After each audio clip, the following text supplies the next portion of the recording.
ಈ ಚಿತ್ರದಲ್ಲಿ ತುಂಬಾನೇ ಫೇಮಸ್ ಆಗಿದ್ದ ಹೀರೋಯಿನ್ ಒಬ್ಬಳು ಒಂದು ದಿನ ರಾತ್ರಿ ಇದ್ದಕ್ಕಿದ್ದ ಹಾಗೆ ಕಾಣೆಯಾಗಿ ಬಿಡ್ತಾಳೆ. ಇದೊಂದು ಹೈ ಪ್ರೊಫೈಲ್ ಕೇಸ್ ಆಗಿದ್ದ ಕಾರಣ ತಕ್ಷಣ ಇನ್ವೆಸ್ಟಿಗೇಷನ್ ಶುರು ಮಾಡಿದ ಪೊಲೀಸರು ತುಂಬಾನೇ ಕಷ್ಟಪಟ್ಟು ಕಿಡ್ನಾಪರ್ ನನ್ನ ಅರೆಸ್ಟ್ ಮಾಡ್ತಾರೆ. ಆದ್ರೆ ಇಲ್ಲಿಂದ ಮುಂದೆ ಚಿತ್ರದಲ್ಲಿ ನೀವು ಪ್ರಿಡಿಕ್ಟ್ ಕೂಡ ಮಾಡೋದಕ್ಕೆ ಸಾಧ್ಯನೇ ಇರದ ಟ್ವಿಸ್ಟ್ ಗಳು ರಿವೀಲ್ ಆಗೋದಕ್ಕೆ ಶುರುವಾಗುತ್ತವೆ. ಈ ಚಿತ್ರದ ಕ್ಲೈಮ್ಯಾಕ್ಸ್ ಅನ್ನ ನೋಡಿದ ಮೇಲಂತೂ ಒಬ್ಬ ವ್ಯಕ್ತಿ ಹೀಗೆಲ್ಲ ಪ್ಲಾನ್ ಮಾಡಿ ಕೊಲೆಗಳನ್ನ ಮಾಡೋದಕ್ಕೆ ಸಾಧ್ಯನಾ ಅಂತ ನೀವು ಶಾಕ್ ಆಗೋದಂತೂ ಕನ್ಫರ್ಮ್. ಸೊ ಸ್ನೇಹಿತರೆ, ನೀವು ಮಿಸ್ಟರಿ ಹಾಗೂ ಕ್ರೈಮ್ ಥ್ರಿಲ್ಲರ್ ಚಿತ್ರವನ್ನ ಇಷ್ಟಪಡೋರಾದ್ರೆ ಈ ವಿಡಿಯೋವನ್ನ ಎಲ್ಲೂ ಕೂಡ ಸ್ಕಿಪ್ ಮಾಡದೆ ಕೊನೆಯವರೆಗೂ ನೋಡ್ತಾ ಹೋಗಿ. ಅಂದ ಹಾಗೆ ಇದು 2016ರಲ್ಲಿ ಮಲಯಾಳಂ ಭಾಷೆಯಲ್ಲಿ ಬಿಡುಗಡೆಯಾಗಿದ್ದ ವೇಟ ಎಂಬ ಮಿಸ್ಟರಿ ಹಾಗೂ ಕ್ರೈಮ್ ಥ್ರಿಲ್ಲರ್ ಚಿತ್ರ. ಮೂವಿಯ ಮೊದಲ ಸೀನ್ನಲ್ಲಿ ಪೊಲೀಸರು ಎಂದಿನಂತೆ ರಾತ್ರಿ ರೌಂಡ್ಸ್ ಗೆ ಬಂದಾಗ ರಸ್ತೆಯಲ್ಲಿ ಒಂದು ಕಾರ್ ನಿಂತಿರೋದನ್ನ ಗಮನಿಸ್ತಾರೆ. ಆ ಕಾರ್ ಬಳಿ ಬಂದು ನೋಡಿದ್ರೆ ಡೋರ್ ಗಳು ಓಪನ್ ಆಗಿರುತ್ತೆ. ಒಳಗಡೆ ಯಾರಾದ್ರೂ ಇರ್ಬೋದಾ ಅಂತ ನೋಡಿದ್ರೆ ಒಳಗಡೆ ಯಾರು ಕೂಡ ಇರೋದೇ ಇಲ್ಲ. ಈ ಕಾರ್ ಯಾರದಾಗಿರಬಹುದು ಅಂತ ಆ ಕಾರ್ ನ ನಂಬರ್ ಪ್ಲೇಟ್ ನಲ್ಲಿದ್ದ ಡೀಟೇಲ್ಸ್ ಗಳನ್ನ ಕಲೆಕ್ಟ್ ಮಾಡ್ಕೊಂಡು ಚೆಕ್ ಮಾಡಿದಾಗ ಅದು ತುಂಬಾನೇ ದೊಡ್ಡ ಸೆಲೆಬ್ರಿಟಿ ಆಗಿರುವ ಹೀರೋಯಿನ್ ಉಮಾ ಸತ್ಯಮೂರ್ತಿದು ಅಂತ ಗೊತ್ತಾಗುತ್ತೆ. ಜೊತೆಗೆ ಆ ಕಾರ್ ನ ಡ್ಯಾಶ್ ಬೋರ್ಡ್ ನಲ್ಲಿ ಒಂದು ಮೊಬೈಲ್ ಕೂಡ ಸಿಗುತ್ತೆ. ಈ ಹೀರೋಯಿನ್ ಉಮಾಗೆ ಏನಾಗಿರಬಹುದು ಅಂತ ಆಕೆ ಮೊಬೈಲ್ ನಲ್ಲಿದ್ದ ಕಾಲ್ ರೆಕಾರ್ಡಿಂಗ್ಸ್ ಗಳನ್ನ ಚೆಕ್ ಮಾಡಿದಾಗ ಆಕೆ ಒಂದು ಗೆಟ್ ಟುಗೆದರ್ ಪಾರ್ಟಿಗೆ ಹೋಗಿ ನಂತರ ಮನೆಗೆ ವಾಪಸ್ ಬರ್ತಿರುವಾಗ ಯಾರು ಆಕೆಯನ್ನ ಕಿಡ್ನಾಪ್ ಮಾಡಿದ್ದಾರೆ ಅಂತ ಪೊಲೀಸರಿಗೆ ಗೊತ್ತಾಗುತ್ತೆ. ಈಗ ಇದೊಂದು ತುಂಬಾನೇ ಹೈ ಪ್ರೊಫೈಲ್ ಕೇಸ್ ಆಗಿದ್ದ ಕಾರಣ ಪೊಲೀಸ್ ಡಿಪಾರ್ಟ್ಮೆಂಟ್ ನವರು ಈ ಕೇಸ್ ಅನ್ನ IPS ಆಫೀಸರ್ ಆಗಿದ್ದ ಶ್ರೀಬಾಲಾ ಅಂದ್ರೆ ಚಿತ್ರದ ಹೀರೋಯಿನ್ ಗೆ ಅಸೈನ್ ಮಾಡ್ತಾರೆ. ಇನ್ವೆಸ್ಟಿಗೇಷನ್ ಶುರು ಮಾಡಿದ ಶ್ರೀಬಾಲಾ ಕಾರ್ ನಲ್ಲಿ ಸಿಕ್ಕಿದ್ದ ಮೊಬೈಲ್ ನ ಸಿಮ್ ಕಾರ್ಡ್ ಅನ್ನ ಚೆಕ್ ಮಾಡಿಸಿದಾಗ ಗೊತ್ತಾಗುತ್ತೇನು ಅಂದ್ರೆ ಆ ಸಿಮ್ ಮೆಲ್ವಿನ್ ಎಂಬ ವ್ಯಕ್ತಿಯ ಹೆಸರಿನಲ್ಲಿ ರಿಜಿಸ್ಟರ್ ಆಗಿದೆ ಅಂತ. ಹಾಗೂ ಆಕೆ ಮಿಸ್ಸಿಂಗ್ ಆಗೋದಕ್ಕೂ ಮುಂಚೆ ಆಕೆ ಮೊಬೈಲ್ ನಿಂದ 5-6 ಸಾರಿ ACP ಅಬ್ರಾಹಂಗೆ ಕಾಲ್ ಹೋಗಿತ್ತು ಅಂತ ಗೊತ್ತಾಗುತ್ತೆ.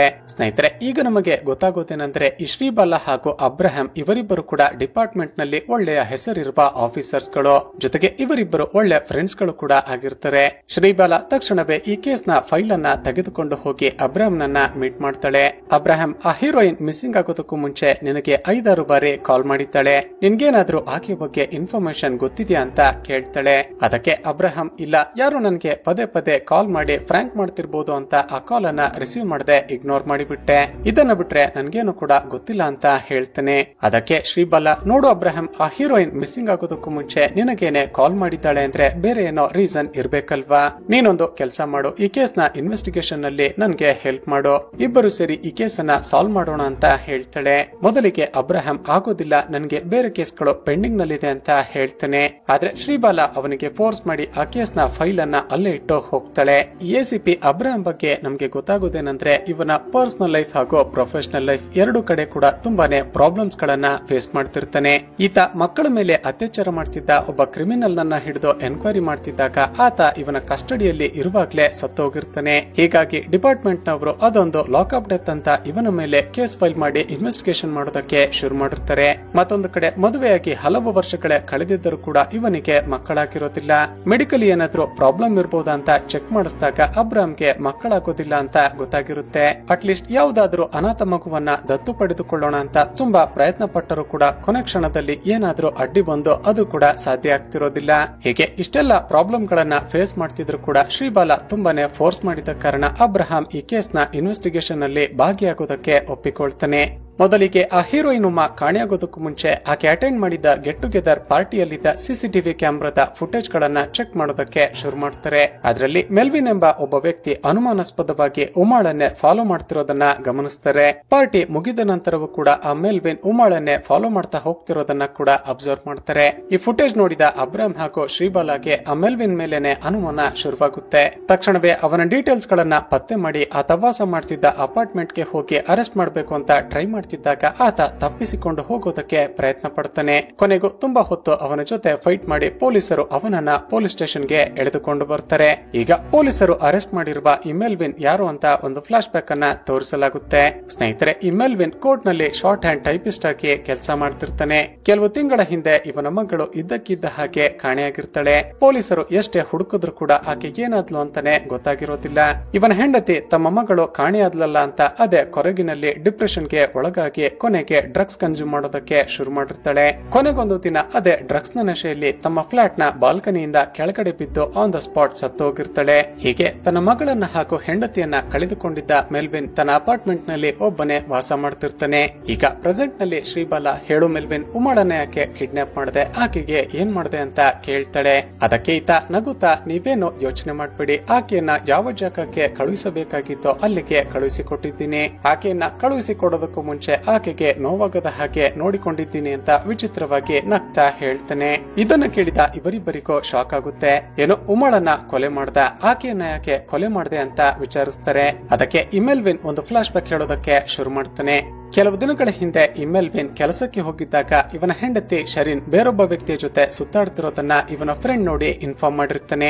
ರಾತ್ರಿ ಮನೆಗೆ ಬಂದ ಮೇಲೆ ತನ್ನ ಹೆಂಡತಿಗೆ ಇವತ್ತೆಲ್ಲಾದ್ರೂ ಹೊರಗಡೆ ಹೋಗಿದ್ದ ಅಂತ ವಿಚಾರಿಸಿದಾಗ ಆಕೆ ಇಲ್ವಲ್ಲ, ನಾನು ಮನೆಯಲ್ಲೇ ಇದ್ದೆ ಅಂತ ಸುಳ್ಳು ಹೇಳಿರ್ತಾಳೆ. ಮರುದಿನ ಬೆಳಿಗ್ಗೆ ಈತ ರೆಡಿಯಾಗಿ ಆಫೀಸ್ಗೆ ಹೋಗೋ ತರ ಹೊರಗಡೆ ಹೋಗಿ ನಂತರ ತನ್ನ ಹೆಂಡತಿ ಯಾರನ್ನಾದ್ರೂ ಭೇಟಿ ಮಾಡೋದಕ್ಕೆ ಹೋಗ್ತಿದ್ದಾಳ ಅಂತ ಆಕೆಯನ್ನ ಫಾಲೋ ಮಾಡೋದಕ್ಕೆ ಶುರು ಮಾಡ್ತಾನೆ. ಶಾಕಿಂಗ್ಲಿ ತನ್ನ ಗಂಡ ಕೆಲಸಕ್ಕೆ ಹೋದ ಅಂತ ಕನ್ಫರ್ಮ್ ಮಾಡಿಕೊಂಡ ಶರೀನ್ ಕಾಲೇಜ್ ನಲ್ಲಿ ಮೆಲ್ವಿನ್ ಹಾಗೂ ತನಗೂ ಕೂಡ ಕ್ಲಾಸ್ಮೇಟ್ ಆಗಿದ್ದ ಎಮಿಲ್ ಎಂಬ ವ್ಯಕ್ತಿಯನ್ನ ಮೀಟ್ ಮಾಡ್ತಾಳೆ. ಇಬ್ಬರು ಖುಷಿಯಾಗಿ ಹಗ್ ಮಾಡಿ ನಂತರ ಕಾರಿನಲ್ಲಿ ಎಲ್ಲಿಗೋ ಹೋಗ್ತಾರೆ. ಇದನ್ನ ನೋಡಿದ ಮೆಲ್ವಿನ್ಗೆ ತುಂಬಾನೇ ಬೇಜಾರಾಗುತ್ತೆ. ತನ್ನ ಹೆಂಡತಿ ತಾನು ಮಾಡ್ತಿರುವ ತಪ್ಪನ್ನ ತಾನೇ ತಿದ್ದಿಕೊಂಡು ಸರಿ ಹೋಗ್ತಾಳೆ ಅಂತ ಸುಮ್ಮನಾಗ್ತಾನೆ. ಆದ್ರೆ ಕೆಲವು ದಿನಗಳ ನಂತರ ಈ ಮೆಲ್ವಿನ್ಗೆ ಪರಿಚಯ ಇದ್ದ ಒಂದು ಟ್ರಾವೆಲ್ ಏಜೆನ್ಸಿಯಲ್ಲಿ ಕೆಲಸ ಮಾಡ್ತಿದ್ದ ಇವನ ಫ್ರೆಂಡ್ ಕಾಲ್ ಮಾಡಿ ಕರೀತಾನೆ. ತಕ್ಷಣವೇ ಹೋಗಿ ನೋಡಿದ್ರೆ ಆತ, ಮೆಲ್ವಿನ್, ನಿನ್ನ ಹೆಂಡತಿ ಶರೀನ್ ಇಲ್ಲಿಗೆ ಬಂದಿದ್ಲು. ಎಮಿಲ್ ಎಂಬ ವ್ಯಕ್ತಿ ಜೊತೆ ದುಬೈಗೆ ಹೋಗೋದಕ್ಕೆ ಫ್ಲೈಟ್ ಬುಕಿಂಗ್ಸ್ ಮಾಡಿದ್ದಾಳೆ. ನಾನು ಬಹುಶಃ ಈ ವಿಷಯ ನನಗೆ ಗೊತ್ತಿರಬಹುದು ಅಂತ ಅಂದುಕೊಂಡೆ, ಆದ್ರೆ ಯಾವುದಕ್ಕೂ ಇರ್ಲಿ ನಿನಗೆ ಹೇಳೋಣ ಅಂತ ನೀನನ್ನ ಇಲ್ಲಿಗೆ ಕರೆದೆ ಅಂತ ಇನ್ಫಾರ್ಮ್ ಮಾಡ್ತಾನೆ. ಈ ವಿಷಯವನ್ನ ಕೇಳ್ತಿದ್ದ ಹಾಗೆ ಮೆಲ್ವಿನ್ಗೆ ಒಂದೇ ಸಾರಿ ಶಾಕ್ ಆಗಿ ಹೋಗುತ್ತೆ. ಹಾಗಾದ್ರೆ ನನ್ನ ಹೆಂಡತಿ ನನ್ನನ್ನ ಬಿಟ್ಟು ಎಮಿಲ್ ಜೊತೆ ದುಬೈಗೆ ಓಡಿ ಹೋಗೋದಕ್ಕೆ ಪ್ಲಾನ್ ಮಾಡಿದ್ದಾಳಲ್ಲ ಅಂತ ತುಂಬಾನೇ ಕೋಪ ಬರುತ್ತೆ. ಪ್ರಾಣಕ್ಕಿಂತ ಹೆಚ್ಚಾಗಿ ಪ್ರೀತಿ ಮಾಡ್ತಿದ್ದ ನನಗೇನೆ ನನ್ನ ಹೆಂಡತಿ ಮೋಸ ಮಾಡೋದಕ್ಕೆ ಹೊರಟಿದ್ದಾಳಲ್ಲ ಅಂತ ಆಕೆ ಮೇಲೆ ಸೇಡನ್ನ ತೀರಿಸಿಕೊಳ್ಳೋದಕ್ಕೆ ಡಿಸೈಡ್ ಮಾಡ್ತಾನೆ. ಆ ದಿನ ಸಂಜೆ ಆಕೆಗೆ ಹುಷಾರಿಲ್ಲದ ಹಾಗೆ ಮಾಡಿ ಆಂಟಿಬಯೋಟಿಕ್ ಇಂಜೆಕ್ಷನ್ ಅನ್ನ ಕೊಡುವ ನೆಪದಲ್ಲಿ ಆಕೆಯ ಬಾಡಿಗೆ ಡ್ರಗ್ಸ್ ಅನ್ನ ಇಂಜೆಕ್ಟ್ ಮಾಡಿಬಿಡ್ತಾನೆ. ಮರುದಿನ ಬೆಳಿಗ್ಗೆ ಈತ ಎಂದಿನಂತೆ ರೆಡಿಯಾಗಿ ಕೋರ್ಟ್ಗೆ ಕೆಲಸಕ್ಕೆ ಹೋಗ್ತಾನೆ. ಮತ್ತೊಂದು ಕಡೆ ಶರೀನ್ ಈಗಲೂ ಕೂಡ ಆ ಡ್ರಗ್ಸ್ ನ ನಶೆಯಲ್ಲೇ ಇರ್ತಾಳೆ. ಮನೆಯಿಂದ ಸ್ವಲ್ಪ ದೂರ ಬಂದು ಬೇಕಂತಲೇ ತನ್ನ ಕಾರನ್ನ ಪಕ್ಕಕ್ಕೆ ಪಾರ್ಕ್ ಮಾಡ್ತಾನೆ. ಮನೆಯಲ್ಲಿ ಒಂದು ಇಂಪಾರ್ಟೆಂಟ್ ಫೈಲ್ ಅನ್ನ ಮರೆತು ಬಂದಿದ್ದೀನಿ ಅಂತ ಅನಿಸ್ತಿದೆ, ಆ ಫೈಲ್ ಅಲ್ಲೇ ಇದೆಯಾ ಚೆಕ್ ಮಾಡುವಂತ ಮಾತನ್ನ ಸ್ಟಾರ್ಟ್ ಮಾಡ್ತಾನೆ. ನಂತರ ನಿನ್ನ ಧ್ವನಿ ಸರಿಯಾಗಿ ಕೇಳಿಸ್ತಿಲ್ಲ, ಬಾಲ್ಕನಿಗೆ ಬಂದು ಮಾತನಾಡುವಂತ ಹೇಳ್ತಾನೆ. ಮೊದಲೇ ನಶೆಯಲ್ಲಿದ್ದ ಶರೀನ್ ಸರಿ ಅಂತ ಬಾಲ್ಕನಿ ಕಡೆ ಬರೋದಕ್ಕೆ ಹೋಗಿ ಬಾಗಿಲನ್ನ ಇಡುವೆ ಅಲ್ಲಿಂದ ಕೆಳಗಡೆ ಬಿದ್ದು ಆನ್ ದ ಸ್ಪಾಟ್ ಸತ್ತು ಹೋಗಿರ್ತಾಳೆ. ತಾನು ಹಾಕಿಕೊಂಡಿದ್ದ ಪ್ಲಾನ್ ಸಕ್ಸಸ್ ಆಯ್ತು ಅಂತ ಮೆಲ್ವಿನ್ಗೆ ತುಂಬಾನೇ ಖುಷಿಯಾಗುತ್ತೆ. ಈ ಕೇಸನ್ನ ಇನ್ವೆಸ್ಟಿಗೇಷನ್ ಮಾಡಿದ ಪೊಲೀಸರು ಏನಂದುಕೊಂಡಿರ್ತಾರೆ ಅಂದ್ರೆ, ತಮ್ಮ ಮಗಳು ಮಿಸ್ಸಿಂಗ್ ಆಗಿದ್ದ ಕಾರಣ ಡಿಪ್ರೆಷನ್ ಅಲ್ಲಿ ಶರೀನ್ ಡ್ರಿಂಕ್ಸ್ ಮಾಡಿ ಅದೇ ನಶೆಯಲ್ಲಿ ಬಾಲ್ಕನಿಯಿಂದ ಕೆಳಗಡೆ ಬಿದ್ದು ಸತ್ತು ಹೋದ್ಲು ಅಂತ ಕೇಸನ್ನ ಕ್ಲೋಸ್ ಮಾಡಿಬಿಡ್ತಾರೆ. ಈಗ ಪ್ರೆಸೆಂಟ್ ನಲ್ಲಿ ಈತ ಹೇಳಿದ್ದನ್ನ ಕೇಳಿದ ಶ್ರೀಬಾಲ ಹಾಗೂ ಅಬ್ರಾಮ್ಗೆ ಮತ್ತಷ್ಟು ಶಾಕ್ ಆಗುತ್ತೆ. ನಿನ್ನ ಹೆಂಡತಿ ನಿನಗೆ ಮೋಸ ಮಾಡಿದ್ದೇನೋ ನಿಜಾನೇ, ಆದ್ರೆ ನೀನು ಬೇಕಂತಿದ್ರೆ ಆಕೆಯಿಂದ ದೂರ ಆಗಿ ಜೀವನವನ್ನ ನಡೆಸಬಹುದಿತ್ತಲ್ವಾ, ಆಕೆಯನ್ನ ನೀನು ಕೊಲೆ ಮಾಡಿದ್ದು ತಪ್ಪಲ್ವಾ ಅಂತ ಕೇಳ್ತಾರೆ. ಅದಕ್ಕೆ ಮೆಲ್ವಿನ್ ಮತ್ತೆ ನಗುತ್ತಾ, ಮೇಡಮ್, ನಿಮ್ಗೊಂದು ವಿಷಯ ಗೊತ್ತಾ, ನಾವು ಯಾರನ್ನ ಪ್ರಾಣಕ್ಕಿಂತ ಹೆಚ್ಚಾಗಿ ಪ್ರೀತಿ ಮಾಡ್ತಿರ್ತೀವೋ ಅವರು ನಮಗೆ ಮೋಸ ಮಾಡಿದಾಗ ಅದನ್ನ ತಡೆದುಕೊಳ್ಳೋದಕ್ಕೆ ಸಾಧ್ಯನೇ ಆಗೋದಿಲ್ಲ. ಆ ರೀತಿ ಮೋಸ ಮಾಡೋರಿಗೆ ಈ ಭೂಮಿಯ ಮೇಲೆ ಬದುಕುವಂತ ಹಕ್ಕೇ ಇಲ್ಲ. ಅದಕ್ಕೇನೆ ನಾನು ನನ್ನ ಹೆಂಡತಿಯನ್ನ ಸಾಯಿಸಿಬಿಟ್ಟೆ ಅಂತ ಹೇಳ್ತೇನೆ. ಅದಕ್ಕೆ ಶ್ರೀಬಾಲ, ನಿನ್ನ ಹೆಂಡತಿಯನ್ನೇನೋ ಕೊಲೆ ಮಾಡಿದೆ, ಆದ್ರೆ ಅದಕ್ಕೂ ಹೀರೋಯಿನ್ ಉಮಾಗೂ ಏನ್ ಸಂಬಂಧ, ಆಕೆಯನ್ನ ಯಾಕೆ ಕೊಲೆ ಮಾಡಿದೆ ಅಂತ ಕೇಳ್ತಾರೆ. ಅದಕ್ಕೆ ಈತ, ಮೇಡಮ್, ನನ್ನ ಹೆಂಡತಿಯನ್ನ ಸಾಯಿಸಿದ ನಂತರ ನನ್ನ ನೆಕ್ಸ್ಟ್ ಟಾರ್ಗೆಟ್ ಇದ್ದಿದ್ದು ಎಮಿಲ್ ನನ್ನ ಸಾಯಿಸಬೇಕು ಅಂತ, ಆದ್ರೆ ಆತ ಅಷ್ಟರಲ್ಲೇ ದುಬೈಗೆ ಎಸ್ಕೇಪ್ ಆಗಿದ್ದ. ಅವನನ್ನ ಹೇಗಾದ್ರೂ ಮಾಡಿ ಮುಗಿಸಲೇಬೇಕು ಅಂತ ಕಾಯ್ತಿದ್ದೆ. ಆಗಲೇ ನನಗೆ ಗೊತ್ತಾಯ್ತು, ನಮ್ಮ ಕಾಲೇಜಿನ ಹಳೆಯ ಸ್ಟೂಡೆಂಟ್ಸ್ ಗಳೆಲ್ಲ ಸೇರಿ ಅರೇಂಜ್ ಮಾಡಿದ್ದ ಗೆಟ್ ಟುಗೆದರ್ ಪಾರ್ಟಿಗೆ ಆತ ಕೂಡ ಬರ್ತಿದ್ದಾನೆ ಅಂತ.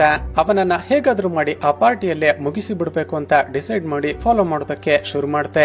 ಆದ್ರೆ ಪಾರ್ಟಿಯಲ್ಲಿ ತುಂಬಾನೇ ಜನಗಳಿದ್ದ ಕಾರಣ ಅಲ್ಲಿ ಅವನನ್ನ ಸಾಯಿಸೋದಕ್ಕೆ ಸಾಧ್ಯ ಆಗ್ಲಿಲ್ಲ. ನಂತರ ಪಾರ್ಟಿ ಮುಗಿತಿದ್ದ ಹಾಗೆ ಅವನನ್ನ ಕಿಡ್ನಾಪ್ ಮಾಡಿ ಕೊಲೆ ಮಾಡ್ಬೇಕು ಅಂತ ಕಾಯ್ತಿದ್ದೆ. ಆದ್ರೆ ಆತ ಪಾರ್ಟಿ ಮುಗಿತಿದ್ದ ಹಾಗೆ ತನ್ನ ಕಾರ್ನಲ್ಲಿ ಮನೆಗೆ ಹೋಗೋದೆ ಆ ಹೀರೋಯಿನ್ ಉಮಾಳ ಕಾರ್ನಲ್ಲಿ ಹೊರಟ.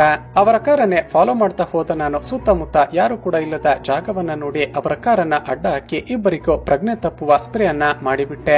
ನಂತರ ಯಾರು ಇಲ್ಲದ ಜಾಗಕ್ಕೆ ಅವರಿಬ್ಬರನ್ನ ಎಳೆದುಕೊಂಡು ಹೋಗಿ ಕೊಲೆ ಮಾಡಿಬಿಟ್ಟೆ. ಮೇಡಮ್, ಅಷ್ಟಕ್ಕೂ ಆ ಹೀರೋಯಿನ್ ಉಮಾ ಮೇಲೆ ನನಗೆ ಯಾವ ದ್ವೇಷ ಕೂಡ ಇರಲಿಲ್ಲ.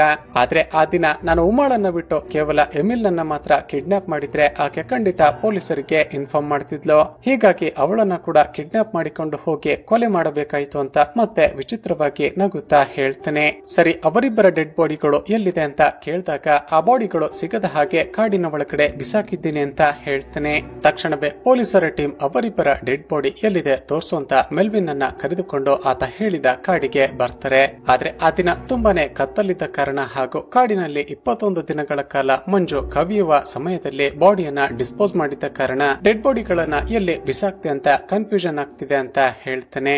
ಈಗ ಪೊಲೀಸರಿಗೆ ಎದುರಾಗುವ ಮತ್ತೊಂದು ಪ್ರಾಬ್ಲಮ್ ಅಂದ್ರೆ ಆ ಕಾಡಿನಲ್ಲಿ ಪ್ರತಿ 3 ತಿಂಗಳಿಗೊಮ್ಮೆ 21 ದಿನಗಳ ಕಾಲ ತುಂಬಾನೇ ದಟ್ಟವಾದ ಮಂಜು ಕವಿಯುತ್ತೆ.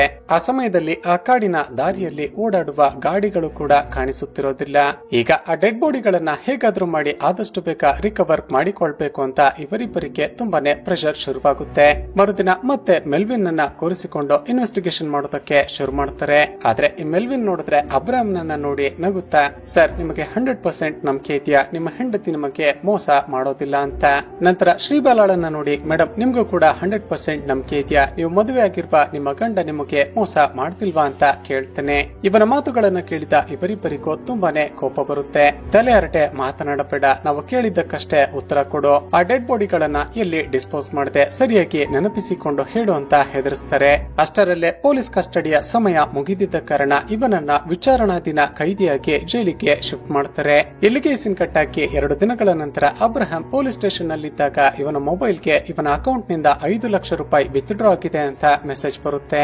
ಅಷ್ಟೊಂದು ದುಡ್ಡು ತನ್ನ ಅಕೌಂಟ್ ನಿಂದ ವಿತ್ಡ್ರಾ ಆಗಿದ್ದನ್ನ ನೋಡಿದ ಅಬ್ರಹಾಂಗೆ ಶಾಕ್ ಆಗುತ್ತೆ. ತಕ್ಷಣವೇ ಮನೆಗೆ ಹೋಗಿ ತನ್ನ ಹೆಂಡತಿಯನ್ನ ಕೇಳ್ತಾನೆ. ಅದಕ್ಕೆ ಆಕೆ, ಹೌದು, ನಾನೇ ವಿತ್ಡ್ರಾ ಮಾಡಿದ್ದು. ನಮ್ಮಪ್ಪನ ಮನೆಗೆ ರಿನೋವೇಷನ್ ಮಾಡೋದಕ್ಕೆ ದುಡ್ಡಿನ ಅವಶ್ಯಕತೆ ಇತ್ತಂತೆ, ಅದಕ್ಕೆ ನಾನೇ 5 ಲಕ್ಷ ರೂಪಾಯಿ ವಿತ್ಡ್ರಾ ಮಾಡಿ ಕೊಟ್ಟಿದ್ದೀನಿ ಅಂತ ಹೇಳ್ತಾಳೆ. ಈಗ ಅಬ್ರಾಮ್ಗೆ ಇದ್ದಕ್ಕಿದ್ದ ಹಾಗೆ ಮೆಲ್ವಿನ್ ಹೇಳಿದ ಆ ಮಾತು ನೆನಪಾಗುತ್ತೆ. ನಿಮಗೆ 100% ನಂಬಿಕೆ ಇದೆಯಾ? ನಿಮ್ಮ ಹೆಂಡತಿ ನಿಮಗೆ ಮೋಸ ಮಾಡೋದಿಲ್ಲ ಅಂತ ಕೇಳಿದ್ದ ಅಲ್ವಾ? ಅದೇ ಮಾತುಗಳು ಈಗ ಅಬ್ರಾಮ್ ತಲೆಯಲ್ಲಿ ಓಡೋದಕ್ಕೆ ಶುರು ಮಾಡುತ್ತವೆ. ಕನ್ಫರ್ಮ್ ಮಾಡಿಕೊಳ್ಳೋದಕ್ಕೆ ಅಂತ ಮರುದಿನ ಬೆಳಿಗ್ಗೆ ತನ್ನ ಮಾವನಿಗೆ ಫೋನ್ ಮಾಡಿ, ನಿಮ್ಮ ಮಗಳು 5 ಲಕ್ಷ ರೂಪಾಯಿನ ಸೆಂಡ್ ಮಾಡಲ್ಲ ಅಂತ ಕೇಳ್ತಾನೆ. ಅದಕ್ಕೆ ಇವನ ಮಾವ, ಏನೋ 5 ಲಕ್ಷ ರೂಪಾಯಿನ? ಅಬ್ರಹಾಂ, ನಾನು ಯಾವ ರಿನೋವೇಷನ್ ಕೂಡ ಮಾಡಿಸ್ತಿಲ್ಲ. ಮನೆಯ ರಿನೋವೇಷನ್ ಮುಗ್ದೆ ಆಗ್ಲೇ 3 ತಿಂಗಳಾಯ್ತಲ್ಲ, ನಿನಗೆ ಗೊತ್ತಿಲ್ವಾ ಅಂತ ರಿಟರ್ನ್ ಕೇಳ್ತಾನೆ. ತನ್ನ ಮಾವ ಹೇಳಿದ ಮಾತುಗಳನ್ನ ಕೇಳಿದ ಅಬ್ರಾಮ್ಗೆ ಒಂದೇ ಸರಿ ಶಾಕ್ ಆಗುತ್ತೆ. ಈಗ ಅಬ್ರಾಮ್ಗೂ ಕೂಡ ತನ್ನ ಹೆಂಡತಿಯ ಮೇಲೆ ಅನುಮಾನ ಶುರುವಾಗುತ್ತೆ. ತಕ್ಷಣ ತನ್ನ ಹೆಂಡತಿ ಯೂಸ್ ಮಾಡ್ತಿದ್ದ ಸಿಮ್ ನ ಕಂಪನಿಗೆ ಹೋಗಿ ಅವಳ ಕಾಲ್ ರೆಕಾರ್ಡಿಂಗ್ಸ್ ಗಳನ್ನ ಚೆಕ್ ಮಾಡಿಸ್ತಾನೆ. ಶಾಕಿಂಗ್ಲಿ ಆಕೆ ಕಳೆದ ಕೆಲವು ತಿಂಗಳುಗಳಿಂದ ರೋನಿ ಎಂಬ ಒಬ್ಬ ವ್ಯಕ್ತಿಯ ಜೊತೆ ಪದೇ ಪದೇ ಫೋನ್ ನಲ್ಲಿ ಮಾತನಾಡ್ತಿದ್ದಾಳೆ ಅಂತ ಗೊತ್ತಾಗುತ್ತೆ. ಆ ರೋನಿ ಯಾರು ಅಂತ ಕಂಡುಹಿಡಿಯೋದಕ್ಕೆ ಅಬ್ರಹಾಂ ತನ್ನ ಹೆಂಡತಿಯನ್ನ ಫಾಲೋ ಮಾಡೋದಕ್ಕೆ ಶುರು ಮಾಡ್ತಾನೆ. ಶಾಕಿಂಗ್ಲಿ ಇವನ ಹೆಂಡತಿ ಆ ರೋನಿ ಎಂಬ ವ್ಯಕ್ತಿಯನ್ನ ಮೀಟ್ ಮಾಡಿ ಅವನ ಜೊತೆ ಕಾರ್ ನಲ್ಲಿ ಎಲ್ಲಿಗೋ ಹೋಗ್ತಾಳೆ. ತಕ್ಷಣ ತನ್ನ ಗಾಡಿಯ ಬಳಿ ಬಂದು ನೋಡಿದಾಗ ಗಾಡಿಯ ಸೀಟ್ಗೆ ಒಂದು ಪೇಪರ್ ಅನ್ನ ಯಾರೋ ಸಿಕ್ಕಿಸಿ ಹೋಗಿರ್ತಾರೆ. ಅದೇನು ಅಂತ ಓಪನ್ ಮಾಡಿ ನೋಡಿದ್ರೆ ಇವನ ಹೆಂಡತಿ ಹಾಗೂ ರೋನಿ ಹೆಸರಿನಲ್ಲಿ ಮುಂಬೈಗೆ ಹೋಗೋದಕ್ಕೆ ಅಂತ 2 ಫ್ಲೈಟ್ ಬುಕಿಂಗ್ಸ್ ಆಗಿರುತ್ತೆ. ಇದನ್ನ ನೋಡಿದ ಅಬ್ರಾಮ್ಗೆ ತನ್ನ ಹೆಂಡತಿ ತನಗೆ ಮೋಸ ಮಾಡ್ತಿದ್ದಾಳೆ ಅಂತ ಕನ್ಫರ್ಮ್ ಆಗುತ್ತೆ. ಆ ದಿನ ರಾತ್ರಿ ಇವನ ಹೆಂಡತಿ ಮನೆಗೆ ಬರ್ತಾಳೆ. ನಾಳೆ ಎಲ್ಲಾದ್ರೂ ಹೊರಗಡೆ ಹೋಗ್ತಿದ್ಯಾ ಅಂತ ಕೇಳಿದಾಗ ಇವನ ಹೆಂಡತಿ, ಹೌದು, ನಾಳೆ ಆಫೀಸ್ ಕಡೆಯಿಂದ ಒಂದು ಟ್ರಿಪ್ ಗೆ ಕರೆದುಕೊಂಡು ಹೋಗ್ತಿದ್ದಾರೆ, ನಾನು ವಾಪಸ್ ಬರೋದಕ್ಕೆ ಲೇಟ್ ಆಗುತ್ತೆ ಅಂತ ಹೇಳ್ತಾಳೆ. ಈಗ ಅಬ್ರಾಮ್ಗೆ ತನ್ನ ಪ್ರಾಣಕ್ಕಿಂತ ಹೆಚ್ಚಾಗಿ ಪ್ರೀತಿ ಮಾಡ್ತಿರುವ ತನ್ನ ಹೆಂಡತಿ ತನಗೆ ಮೋಸ ಮಾಡ್ತಿದ್ದಾಳಲ್ಲ ಅಂತ ತುಂಬಾನೇ ಬೇಜಾರಾಗುತ್ತೆ. ಆಗ ಮೆಲ್ವಿನ್ ಹೇಳಿದ ಮತ್ತೊಂದು ಮಾತು ನೆನಪಾಗುತ್ತೆ. ಅದೇ, ನಾವು ಪ್ರಾಣಕ್ಕಿಂತ ಹೆಚ್ಚಾಗಿ ಪ್ರೀತಿ ಮಾಡ್ತಿರುವವರು ನಮಗೆ ಮೋಸ ಮಾಡಿದ್ರೆ ಅದನ್ನ ತಡೆದುಕೊಳ್ಳೋದಕ್ಕೆ ಆಗೋದಿಲ್ಲ ಅಂತ ಹೇಳಿದ್ದು ನೆನಪಾಗುತ್ತೆ. ಈಗ ಅದೇ ಕೋಪದಲ್ಲಿ ಗಂಡ ಹೆಂಡತಿಯ ಮಧ್ಯೆ ಬಂದು ತಮ್ಮ ಮ್ಯಾರಿಡ್ ಲೈಫ್ ಅನ್ನ ಹಾಳು ಮಾಡ್ತಿರುವ ಆ ರೋನಿಯನ್ನ ಸಾಯಿಸಿ ಬಿಡಬೇಕು ಅಂತ ಡಿಸೈಡ್ ಮಾಡ್ತಾನೆ. ಮರುದಿನ ಬೆಳಿಗ್ಗೆ ಆ ರೋನಿ ಸೈಕ್ಲಿಂಗ್ ಮಾಡ್ತಿದ್ದಾಗ ಯಾರು ಇಲ್ಲದ ಜಾಗವನ್ನ ನೋಡಿ ಅವನ ಸೈಕಲ್ಗೆ ಕಾರಿನಿಂದ ಗುದ್ದಿ ಆಕ್ಸಿಡೆಂಟ್ ಮಾಡಿ ಸಾಯಿಸಿ ಬಿಡ್ತಾನೆ. ಇಲ್ಲಿಗೆ ಸೀನ್ ಕಟ್ಟಾಗಿ ಮತ್ತೊಂದು ಕಡೆ ಆಫೀಸರ್ ಶ್ರೀಬಾಲಳ ಫ್ಯಾಮಿಲಿಯನ್ನ ನೋಡ್ತೀವಿ. ಶ್ರೀಬಾಲ ಮನೆಯಲ್ಲಿ ತನ್ನ ಗಂಡ, ಮಗಳು ಹಾಗೂ ತನ್ನ ರಿಟೈರ್ಡ್ ಪೊಲೀಸ್ ಆಫೀಸರ್ ಆಗಿರುವ ವಯಸ್ಸಾದ ತಂದೆ ಜೊತೆ ವಾಸ ಮಾಡ್ತಿರ್ತಾಳೆ. ಇವಳ ತಂದೆ ಇನ್ನೇನು ಪೊಲೀಸ್ ಸರ್ವಿಸ್ ನಿಂದ ರಿಟೈರ್ಡ್ ಆಗ್ಬೇಕು ಅನ್ನುವಾಗ ಒಂದು ಕೇಸ್ ಅನ್ನ ಇನ್ವೆಸ್ಟಿಗೇಷನ್ ಮಾಡೋದಕ್ಕೆ ಅಂತ ಹೋಗಿ ನಡೆದ ಒಂದು ರೋಡ್ ಆಕ್ಸಿಡೆಂಟ್ ನಲ್ಲಿ ಅವರ ಬಾಡಿ ಕಂಪ್ಲೀಟ್ ಆಗಿ ಪ್ಯಾರಲೈಸ್ ಆಗಿಬಿಟ್ಟಿರುತ್ತೆ. ಅವರ ಪ್ರತಿಯೊಂದು ಕೆಲಸವನ್ನ ಕೂಡ ಬೇರೆಯವರೇ ಮಾಡಿಸಬೇಕಾಗಿರುತ್ತೆ. ಮರುದಿನ ಈಕೆ ಕೆಲಸ ಮುಗಿಸಿಕೊಂಡು ವಾಪಸ್ ಮನೆಗೆ ಬಂದಾಗ ಟೇಬಲ್ ಟೇಬಲ್ ನ ಮೇಲೆ ಒಂದು ಪೇಪರ್ ಕಟಿಂಗ್ ಅನ್ನ ಇಡಲಾಗಿರುತ್ತೆ. ಅದರಲ್ಲಿ ಇವಳ ತಂದೆಗೆ ಆಕ್ಸಿಡೆಂಟ್ ಆಗಿದ್ದ ಸಮಯದಲ್ಲಿ ಪ್ರಿಂಟ್ ಆಗಿದ್ದ ಒಂದು ಪೇಪರ್ ಅನ್ನ ಅಂಟಿಸಿ, ಶ್ರೀಬಾಲಾ, ನಿನ್ನ ತಂದೆ ಶ್ರೀನಿವಾಸ್ ಅವರದ್ದು ಒಂದು ನಾರ್ಮಲ್ ಆಕ್ಸಿಡೆಂಟ್ ಅಲ್ಲ, ಇದರ ಹಿಂದೆ ಬೇರೆ ಏನೋ ಮಿಸ್ಟರಿ ಇದೆ, ಅದನ್ನ ಇನ್ವೆಸ್ಟಿಗೇಷನ್ ಮಾಡುವಂತ ಬರ್ತಿರುತ್ತೆ. ಇದನ್ನ ನೋಡಿದ ಶ್ರೀಬಾಲಾಗೆ ತುಂಬಾನೇ ಶಾಕ್ ಆಗುತ್ತೆ. ನನ್ನ ತಂದೆಗೆ ಯಾರೋ ಬೇಕಂತಲೇ ಆಕ್ಸಿಡೆಂಟ್ ಮಾಡಿದ್ರ, ನಾನು ಇದರ ಬಗ್ಗೆ ಯೋಚನೆ ಮಾಡಲಿಲ್ವಲ್ಲ ಅಂತ ಅಂದುಕೊಳ್ತಾಳೆ. ತಕ್ಷಣ ತನ್ನ ತಂದೆ ಜೊತೆ ಕೆಲಸ ಮಾಡ್ತಿದ್ದ ಅವರ ಕೊಲಿಗನ್ನ ಹೋಗಿ ಮೀಟ್ ಮಾಡ್ತಾಳೆ. ಆ ವ್ಯಕ್ತಿ ಹೇಳೋದೇನಂದ್ರೆ, ನಿನ್ನ ತಂದೆಗೆ ಆಕ್ಸಿಡೆಂಟ್ ಆಗೋದಕ್ಕೂ ಸ್ವಲ್ಪ ಸಮಯದ ಮುಂಚೆ ನನ್ನನ್ನ ಬಂದು ಮೀಟ್ ಮಾಡಿದ್ರು. ನನಗೆ ಒಂದು ಇಂಪಾರ್ಟೆಂಟ್ ವಿಷಯವನ್ನ ಹೇಳ್ಬೇಕು ಅನ್ನುವಷ್ಟರಲ್ಲಿ ಅವರಿಗೆ ಒಂದು ಫೋನ್ ಕಾಲ್ ಬಂತು. ತಕ್ಷಣ ಮತ್ತೆ ಬಂದು ನಿನ್ನನ್ನ ಮೀಟ್ ಮಾಡ್ತೀನಿ ಅಂತ ಹೇಳಿ ಅಲ್ಲಿಂದ ಹೊರಡುವಾಗ ನಿನ್ನ ತಂದೆಗೆ ಆಕ್ಸಿಡೆಂಟ್ ಆಗಿ ಬಿಡ್ತು. ಆತ ಕಡೆಗೂ ನನಗೆ ಏನು ಹೇಳೋದಕ್ಕೆ ಪ್ರಯತ್ನ ಪಡ್ತಿದ್ದ ಅಂತ ಗೊತ್ತೇ ಆಗ್ಲಿಲ್ಲ ಅಂತ ಹೇಳ್ತಾರೆ. ಈಗ ಶ್ರೀಬಾಲಾಗೆ ಮತ್ತಷ್ಟು ಅನುಮಾನ ಶುರುವಾಗುತ್ತೆ. ತಕ್ಷಣ ತನ್ನ ತಂದೆ ಯೂಸ್ ಮಾಡ್ತಿದ್ದ ಮೊಬೈಲ್ ನ ಕಾಲ್ ಡೀಟೇಲ್ಸ್ ಗಳನ್ನ ಚೆಕ್ ಮಾಡ್ತಾಳೆ. ಶಾಕಿಂಗ್ಲಿ ಶ್ರೀನಿವಾಸ್ಗೆ ಆಕ್ಸಿಡೆಂಟ್ ಆಗೋದಕ್ಕೂ ಮುಂಚೆ ಅವನ ನಂಬರ್ಗೆ ಕಾಲ್ ಮಾಡಿದ್ದು ಬೇರೆ ಯಾರು ಅಲ್ಲ, ಅದು ಆಫೀಸರ್ ಅಬ್ರಾಹಂ ಅಂತ ಗೊತ್ತಾಗುತ್ತೆ. ಅದೇ ಸಮಯಕ್ಕೆ ಮತ್ತೊಂದು ಕಡೆ ಮೆಲ್ವಿನ್ ಅನ್ನ ಇಟ್ಟಿದ್ದ ಸೆಲ್ಗೆ ಹೋಗಿದ್ದ ಜೈನುದ್ದೀನ್ ಎಂಬ ಕಾನ್ಸ್ಟೇಬಲ್ ಸತ್ತಿದ್ದಾನೆ ಅಂತ ನ್ಯೂಸ್ ಬರ್ತಿರೋದನ್ನ ನೋಡ್ತಾಳೆ. ಈಗ ಶ್ರೀಬಾಲಾಗೆ ಮತ್ತಷ್ಟು ತಲೆ ಕೆಡುತ್ತೆ. ಈ ಮೆಲ್ವಿನ್ ಹೋದ ಕಡೆ ಎಲ್ಲ ಏನಾದ್ರೂ ಒಂದು ಕ್ರೈಮ್ಗಳು ನಡೀತಿದೆಯಲ್ಲ ಅಂತ ಅವನನ್ನ ವಿಚಾರಣೆ ಮಾಡೋದಕ್ಕೆ ಅಂತ ಮತ್ತೆ ಕೋರ್ಟ್ಗೆ ಅಪ್ಲಿಕೇಶನ್ ಹಾಕಿ ಪೊಲೀಸ್ ಸ್ಟೇಷನ್ಗೆ ಕರೆದುಕೊಂಡು ಬರ್ತಾರೆ. ಆ ದಿನ ಸಂಜೆ ಶ್ರೀಬಾಲಾ ತನ್ನ ಮನೆಗೆ ಬಂದಾಗ ತನ್ನ ಟೇಬಲ್ ಮೇಲೆ ಒಂದು ಮೆಮೊರಿ ಕಾರ್ಡ್ ಇಟ್ಟಿರೋದನ್ನ ನೋಡ್ತಾಳೆ. ಆ ಮೆಮೊರಿ ಕಾರ್ಡ್ ನಲ್ಲಿ ಏನಿರಬಹುದು ಅಂತ ಲ್ಯಾಪ್ಟಾಪ್ಗೆ ಹಾಕಿ ನೋಡಿದಾಗ ಅಬ್ರಹಾಂ ರೋನಿಯನ್ನ ಆಕ್ಸಿಡೆಂಟ್ ಮಾಡಿ ಸಾಯಿಸಿದ್ದ ಅಲ್ವಾ, ಅದನ್ನ ಬೇರೆ ಯಾರೋ ವಿಡಿಯೋ ರೆಕಾರ್ಡ್ ಮಾಡಿ ಮೆಮೊರಿ ಕಾರ್ಡ್ಗೆ ಹಾಕಿ ಕಳುಹಿಸಿರ್ತಾರೆ. ಖಂಡಿತ ಈ ಅಬ್ರಹಾಮೆ ಒಂದು ವೇಳೆ ನನ್ನ ತಂದೆಗೆ ಆಕ್ಸಿಡೆಂಟ್ ಮಾಡಿಸಿರಬಹುದಾ ಅಂತ ಅವನ ಮೇಲೆ ಅನುಮಾನ ಪಡೋದಕ್ಕೆ ಶುರು ಮಾಡ್ತಾಳೆ. ತಕ್ಷಣವೇ ಕಮಿಷನರ್ ಬಳಿ ಹೋಗಿ ಅಬ್ರಹಾಂ ಮೇಲೆ ತನಗಿರುವ ಅನುಮಾನಗಳನ್ನ ಹೇಳ್ಬೇಕು ಅನ್ನುವಷ್ಟರಲ್ಲಿ ಕಮಿಷನರ್ ಈಕೆಗೆ, ಶ್ರೀಬಾಲಾ, ನಿನಗೊಂದು ಗುಡ್ ನ್ಯೂಸ್. ಇಷ್ಟು ದಿನಗಳಿಂದ ಏನು ಕೂಡ ಸುಳಿವನ್ನೇ ಕೊಡದಿದ್ದ ಆ ಮೆಲ್ವಿನ್ ಡೆಡ್ ಬಾಡಿಗಳನ್ನ ಎಲ್ಲಿ ಎಸೆದಿದ್ದೀನಿ ಅಂತ ತೋರಿಸೋದಕ್ಕೆ ಒಪ್ಪಿಕೊಂಡಿದ್ದಾನೆ. ಆದ್ರೆ ಆತ ಒಂದು ಕಂಡೀಷನ್ ಅನ್ನ ಹಾಕಿದ್ದಾನೆ. ಡೆಡ್ ಬಾಡಿಗಳನ್ನ ಆತ ಕೇವಲ ನಿನಗೆ ಹಾಗೂ ಅಬ್ರಹಾಂಗೆ ಮಾತ್ರನೇ ತೋರಿಸ್ತಾನಂತೆ. ತಕ್ಷಣವೇ ನೀವಿಬ್ಬರು ಮೆಲ್ವಿನ್ ಜೊತೆ ಹೋಗಿ ಆ ಡೆಡ್ ಬಾಡಿಗಳನ್ನ ರಿಕವರ್ ಮಾಡಿಕೊಳ್ಳಿ ಅಂತ ಆರ್ಡರ್ ಮಾಡ್ತಾರೆ. ಈಗ ಶ್ರೀಬಾಲಾಗೆ ಬೇರೆ ದಾರಿ ಇಲ್ಲದೆ ಅಬ್ರಾಮ್ ಜೊತೆ ಮೆಲ್ವಿನ್ ಅನ್ನ ಕೂಡ ಕರೆದುಕೊಂಡು ಕಾರ್ನಲ್ಲಿ ಹೊರಡ್ತಾಳೆ. ಮೆಲ್ವಿನ್ ತನ್ನ ಕಾಡಿನ ಒಳಗಡೆ ಡೆಡ್ ಬಾಡಿಗಳನ್ನ ಎಸ್ತಿದ್ದೆ ಅಂತ ಹೇಳಿದ್ದ ಅಲ್ಪ. ಆ ಕಾಡಿನಲ್ಲಿ ಈಗಾಗಲೇ 21 ದಿನಗಳ ಕಾಲ ಮಂಜು ಕವಿದಿರುತ್ತೆ. ಶ್ರೀಬಾಲಾಗೆ ಕಾರನ್ನ ಡ್ರೈವ್ ಮಾಡೋದಕ್ಕೆ ರಸ್ತೆ ಕೂಡ ಸರಿಯಾಗಿ ಕಾಣಿಸ್ತಿರೋದಿಲ್ಲ. ಹೀಗಿರುವಾಗಲೇ ಶ್ರೀಬಾಲಳ ಕಾರು ಯಾವುದೋ ಒಂದು ಪ್ರಾಣಿಗೆ ಗುದ್ದಿ ಬಿಡುತ್ತೆ. ತಕ್ಷಣವೇ ಇವರಿಬ್ಬರು ಕಾರಿನಿಂದ ಕೆಳಗಡೆ ಇಳಿದು ಟಾರ್ಚ್ ಅನ್ನ ಹಾಕಿ ಚೆಕ್ ಮಾಡಿದ್ರೆ ಆಕ್ಸಿಡೆಂಟ್ ಆಗಿದ್ದು ಯಾವ ಪ್ರಾಣಿಗೆ ಅಂತ ಕೂಡ ಗೊತ್ತಾಗದಷ್ಟು ಮಂಜು ಕವಿದಿರುತ್ತೆ. ಅಬ್ರಹಾಂ ಸುತ್ತಮುತ್ತ ಟಾರ್ಚ್ ಹಾಕಿ ನೋಡ್ತಿದ್ದಾಗ ಈಗ ಇವರ ಕಾರು ನಿಂತಿರುವ ಆ ಜಾಗ ಅನಿಮಲ್ ಕ್ರಾಸಿಂಗ್ ಝೋನ್ ಅಂತ ಗೊತ್ತಾಗುತ್ತೆ. ಖಂಡಿತ ನಮ್ಮ ಕಾರ್ ಯಾವ್ದು ಪ್ರಾಣಿಗೆ ಗೊತ್ತಿರಬಹುದು, ಅದು ಇಲ್ಲಿಂದ ಎದ್ದು ಓಡಿ ಹೋಗಿರಬಹುದು ಅಂದುಕೊಂಡು ಅಲ್ಲಿಂದ ಹೊರಡ್ತಾರೆ. ಕೊನೆಗೆ ಮೆಲ್ವಿನ್ ತಾನು ಡೆಡ್ ಬಾಡಿಗಳನ್ನ ಎಸ್ತಿದ್ದೀನಿ ಅಂತ ಹೇಳಿದ ಒಂದು ಹಳೆಯ ಬಿಲ್ಡಿಂಗ್ ಗೆ ಕರೆದುಕೊಂಡು ಬರ್ತಾನೆ. ನೋಡಿದ್ರೆ ಈಗೊಂದು ಟ್ವಿಸ್ಟ್ ರಿವೀಲ್ ಆಗುತ್ತೆ. ಈತ ಕೊಲೆ ಮಾಡಿದ್ದೀನಿ ಅಂತ ಹೇಳಿದ್ದ ಆ ಎಮಿಲ್ ಹಾಗೂ ಉಮಾ ಇಬ್ಬರು ಕೂಡ ಬದುಕೇ ಇರ್ತಾರೆ. ಅಂದ್ರೆ ಮೆಲ್ವಿನ್ ಅವರಿಬ್ಬರಿಗೆ ಮತ್ತು ಬರುವ ಇಂಜೆಕ್ಷನ್ ಹಾಕಿ ಇಲ್ಲಿ ಕೂಡಿ ಹಾಕಿರ್ತಾನೆ. ಇದನ್ನ ನೋಡಿದ ಅಬ್ರಾಮ್ ಹಾಗೂ ಶ್ರೀಬಾಲಾ ತಕ್ಷಣವೇ ಅವರಿಬ್ಬರನ್ನ ಹಾಸ್ಪಿಟಲ್ಗೆ ಶಿಫ್ಟ್ ಮಾಡ್ತಾರೆ. ಇವರಿಬ್ಬರು ಬದುಕಿದ್ರು ಕೂಡ ಈ ಮೆಲ್ವಿನ್ ಯಾಕೆ ಅವರಿಬ್ಬರನ್ನ ಕೊಲೆ ಮಾಡಿದೀನಿ ಅಂತ ನಮ್ಮ ಬಳಿ ಹೇಳಿದ್ದ. ಈ ಮೆಲ್ವಿನ್ಗೆ ಏನಾದ್ರೂ ಮೆಂಟಲಿ ಪ್ರಾಬ್ಲಮ್ ಇರಬಹುದಾ ಅಂತ ಅವನ ಮೆಡಿಕಲ್ ಹಿಸ್ಟರಿಯನ್ನ ಚೆಕ್ ಮಾಡಿಸಿದಾಗ ಗೊತ್ತಾಗೋದೇನಂದ್ರೆ, ಈ ಮೆಲ್ವಿನ್ ತನ್ನ ಹೆಂಡತಿ ಹಾಗೂ ಮಗಳನ್ನ ಕಳೆದುಕೊಂಡ ನಂತರ ಡಿಪ್ರೆಷನ್ಗೆ ಒಳಗಾಗಿ ಒಂದಷ್ಟು ತಿಂಗಳು ಸೈಕಿಯಾಟ್ರಿಸ್ಟ್ ಬಳಿ ಟ್ರೀಟ್ಮೆಂಟ್ ಅನ್ನ ಕೂಡ ಪಡೆದುಕೊಂಡಿದ್ದ ಅಂತ ಗೊತ್ತಾಗುತ್ತೆ. ಈಗ ಶ್ರೀಬಾಲಾ ಮತ್ತೆ ಮೆಲ್ವಿನ್ ಅನ್ನ ಮೆಂಟಲ್ ಅಸೈಲಂಗೆ ಶಿಫ್ಟ್ ಮಾಡ್ತಾಳೆ. ಹಾಸ್ಪಿಟಲ್ ನ ಒಳಗಡೆ ಎಂಟರ್ ಆಗೋದಕ್ಕೂ ಮುಂಚೆ ಶ್ರೀಬಾಲಳನ್ನ ನೋಡಿ ವಿಚಿತ್ರವಾಗಿ ಮುಗುಳ್ನಗ್ತಾನೆ. ಆತ ಅಷ್ಟಕ್ಕೂ ಯಾಕೆ ಆ ರೀತಿ ನಕ್ಕ ಅಂತ ನಮಗೆ ಕ್ಲೈಮ್ಯಾಕ್ಸ್ ನಲ್ಲಿ ಗೊತ್ತಾಗುತ್ತೆ. ಇಲ್ಲಿಗೆ ಸೀನ್ ಕಟ್ ಆಗಿ ಕೆಲವು ದಿನಗಳ ನಂತರ ಅಬ್ರಾಮ್ನ ಹೆಂಡತಿ ನಾವು ಮಗುವನ್ನ ದತ್ತು ಪಡೆದುಕೊಳ್ಳೋದಕ್ಕೆ ಎಲ್ಲ ಅರೇಂಜ್ಮೆಂಟ್ಸ್ ಮಾಡಿದ್ದೀನಿ ಅಂತ ಅವನನ್ನ ಕರೆದುಕೊಂಡು ಒಂದು ಮನೆಗೆ ಬರ್ತಾಳೆ. ನೋಡಿದ್ರೆ ಆ ಮನೆ ಬೇರೆ ಯಾರ್ದು ಅಲ್ಲ, ಈ ಅಬ್ರಹಾಂ ಆಕ್ಸಿಡೆಂಟ್ ಮಾಡಿ ಸಾಯಿಸಿದ್ದ ರೋನಿಯ ಮನೆನೇ ಆಗಿರುತ್ತೆ. ಸ್ನೇಹಿತರೆ, ಈಗ ರಿವೀಲ್ ಆಗುವ ಮತ್ತೊಂದು ಟ್ವಿಸ್ಟ್ ಏನ್ ಗೊತ್ತಾ? ಈ ಅಬ್ರಾಮ್ ಹಾಗೂ ಇವನ ಹೆಂಡತಿ ಅನಾಥ ಮಗುವನ್ನ ದತ್ತು ಪಡೆದುಕೊಳ್ಳೋಣ ಅಂತ ಎಷ್ಟೇ ಪ್ರಯತ್ನ ಪಟ್ಟರು ಕೂಡ ಕೊನೆಗೆ ಲೀಗಲ್ ಪೇಪರ್ ವರ್ಕ್ಸ್ ನ ಕಾರಣದಿಂದಾಗಿ ಪ್ರತಿ ಸಾರಿ ಕೂಡ ಸಾಧ್ಯವಾಗ್ತಿರೋದಿಲ್ಲ. ಇವರಿಬ್ಬರಿಗೆ ಮಗುವನ್ನ ದತ್ತು ಕೊಡಿಸಬೇಕು ಅಂತಾನೆ ಈ ರೋನಿ ಅಬ್ರಾಮ್ನ ಹೆಂಡತಿಗೆ ಸಹಾಯ ಮಾಡ್ತಿರ್ತಾನೆ. ಈ ವಿಷಯ ಗೊತ್ತಾಗ್ತಿದ್ದ ಹಾಗೆ ಅಬ್ರಾಮ್ಗೆ ಒಂದು ಸಾರಿ ಶಾಕ್ ಆಗಿ ಹೋಗುತ್ತೆ. ವಿನಾಕಾರಣ ರೋನಿಯ ಮೇಲೆ ಅನುಮಾನ ಪಟ್ಟು ಅವನನ್ನ ಸಾಯಿಸಿಬಿಟ್ನಲ್ಲ ಅಂತ ಗಿಲ್ಟ್ ಫೀಲ್ ಶುರುವಾಗುತ್ತೆ. ಮತ್ತೊಂದು ಕಡೆ ಶ್ರೀಬಾಲಾ ಎಮಿಲ್ ನನ್ನ ಪೊಲೀಸ್ ಸ್ಟೇಷನ್ ಗೆ ಕರೆಸ್ತಾಳೆ.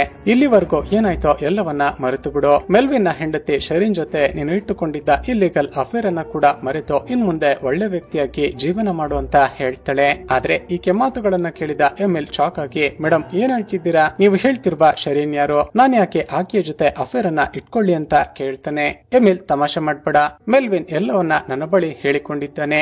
ನೀನು ಅವನ ಹೆಂಡತಿ ಶರೀನ್ ಜೊತೆ ಅಫೇರ್ ಅನ್ನ ಇಟ್ಟುಕೊಂಡಿದ್ದೆ ಅಲ್ವಾ, ಅದಕ್ಕೇನೆ ಅವನು ತನ್ನ ಹೆಂಡತಿಯನ್ನ ಸಾಯಿಸಿದ್ದು. ನನ್ನ ಬಳಿನೇ ವಾದ ಮಾಡ್ತೀಯ ಅಂತ ರೇಗ್ತಾಳೆ.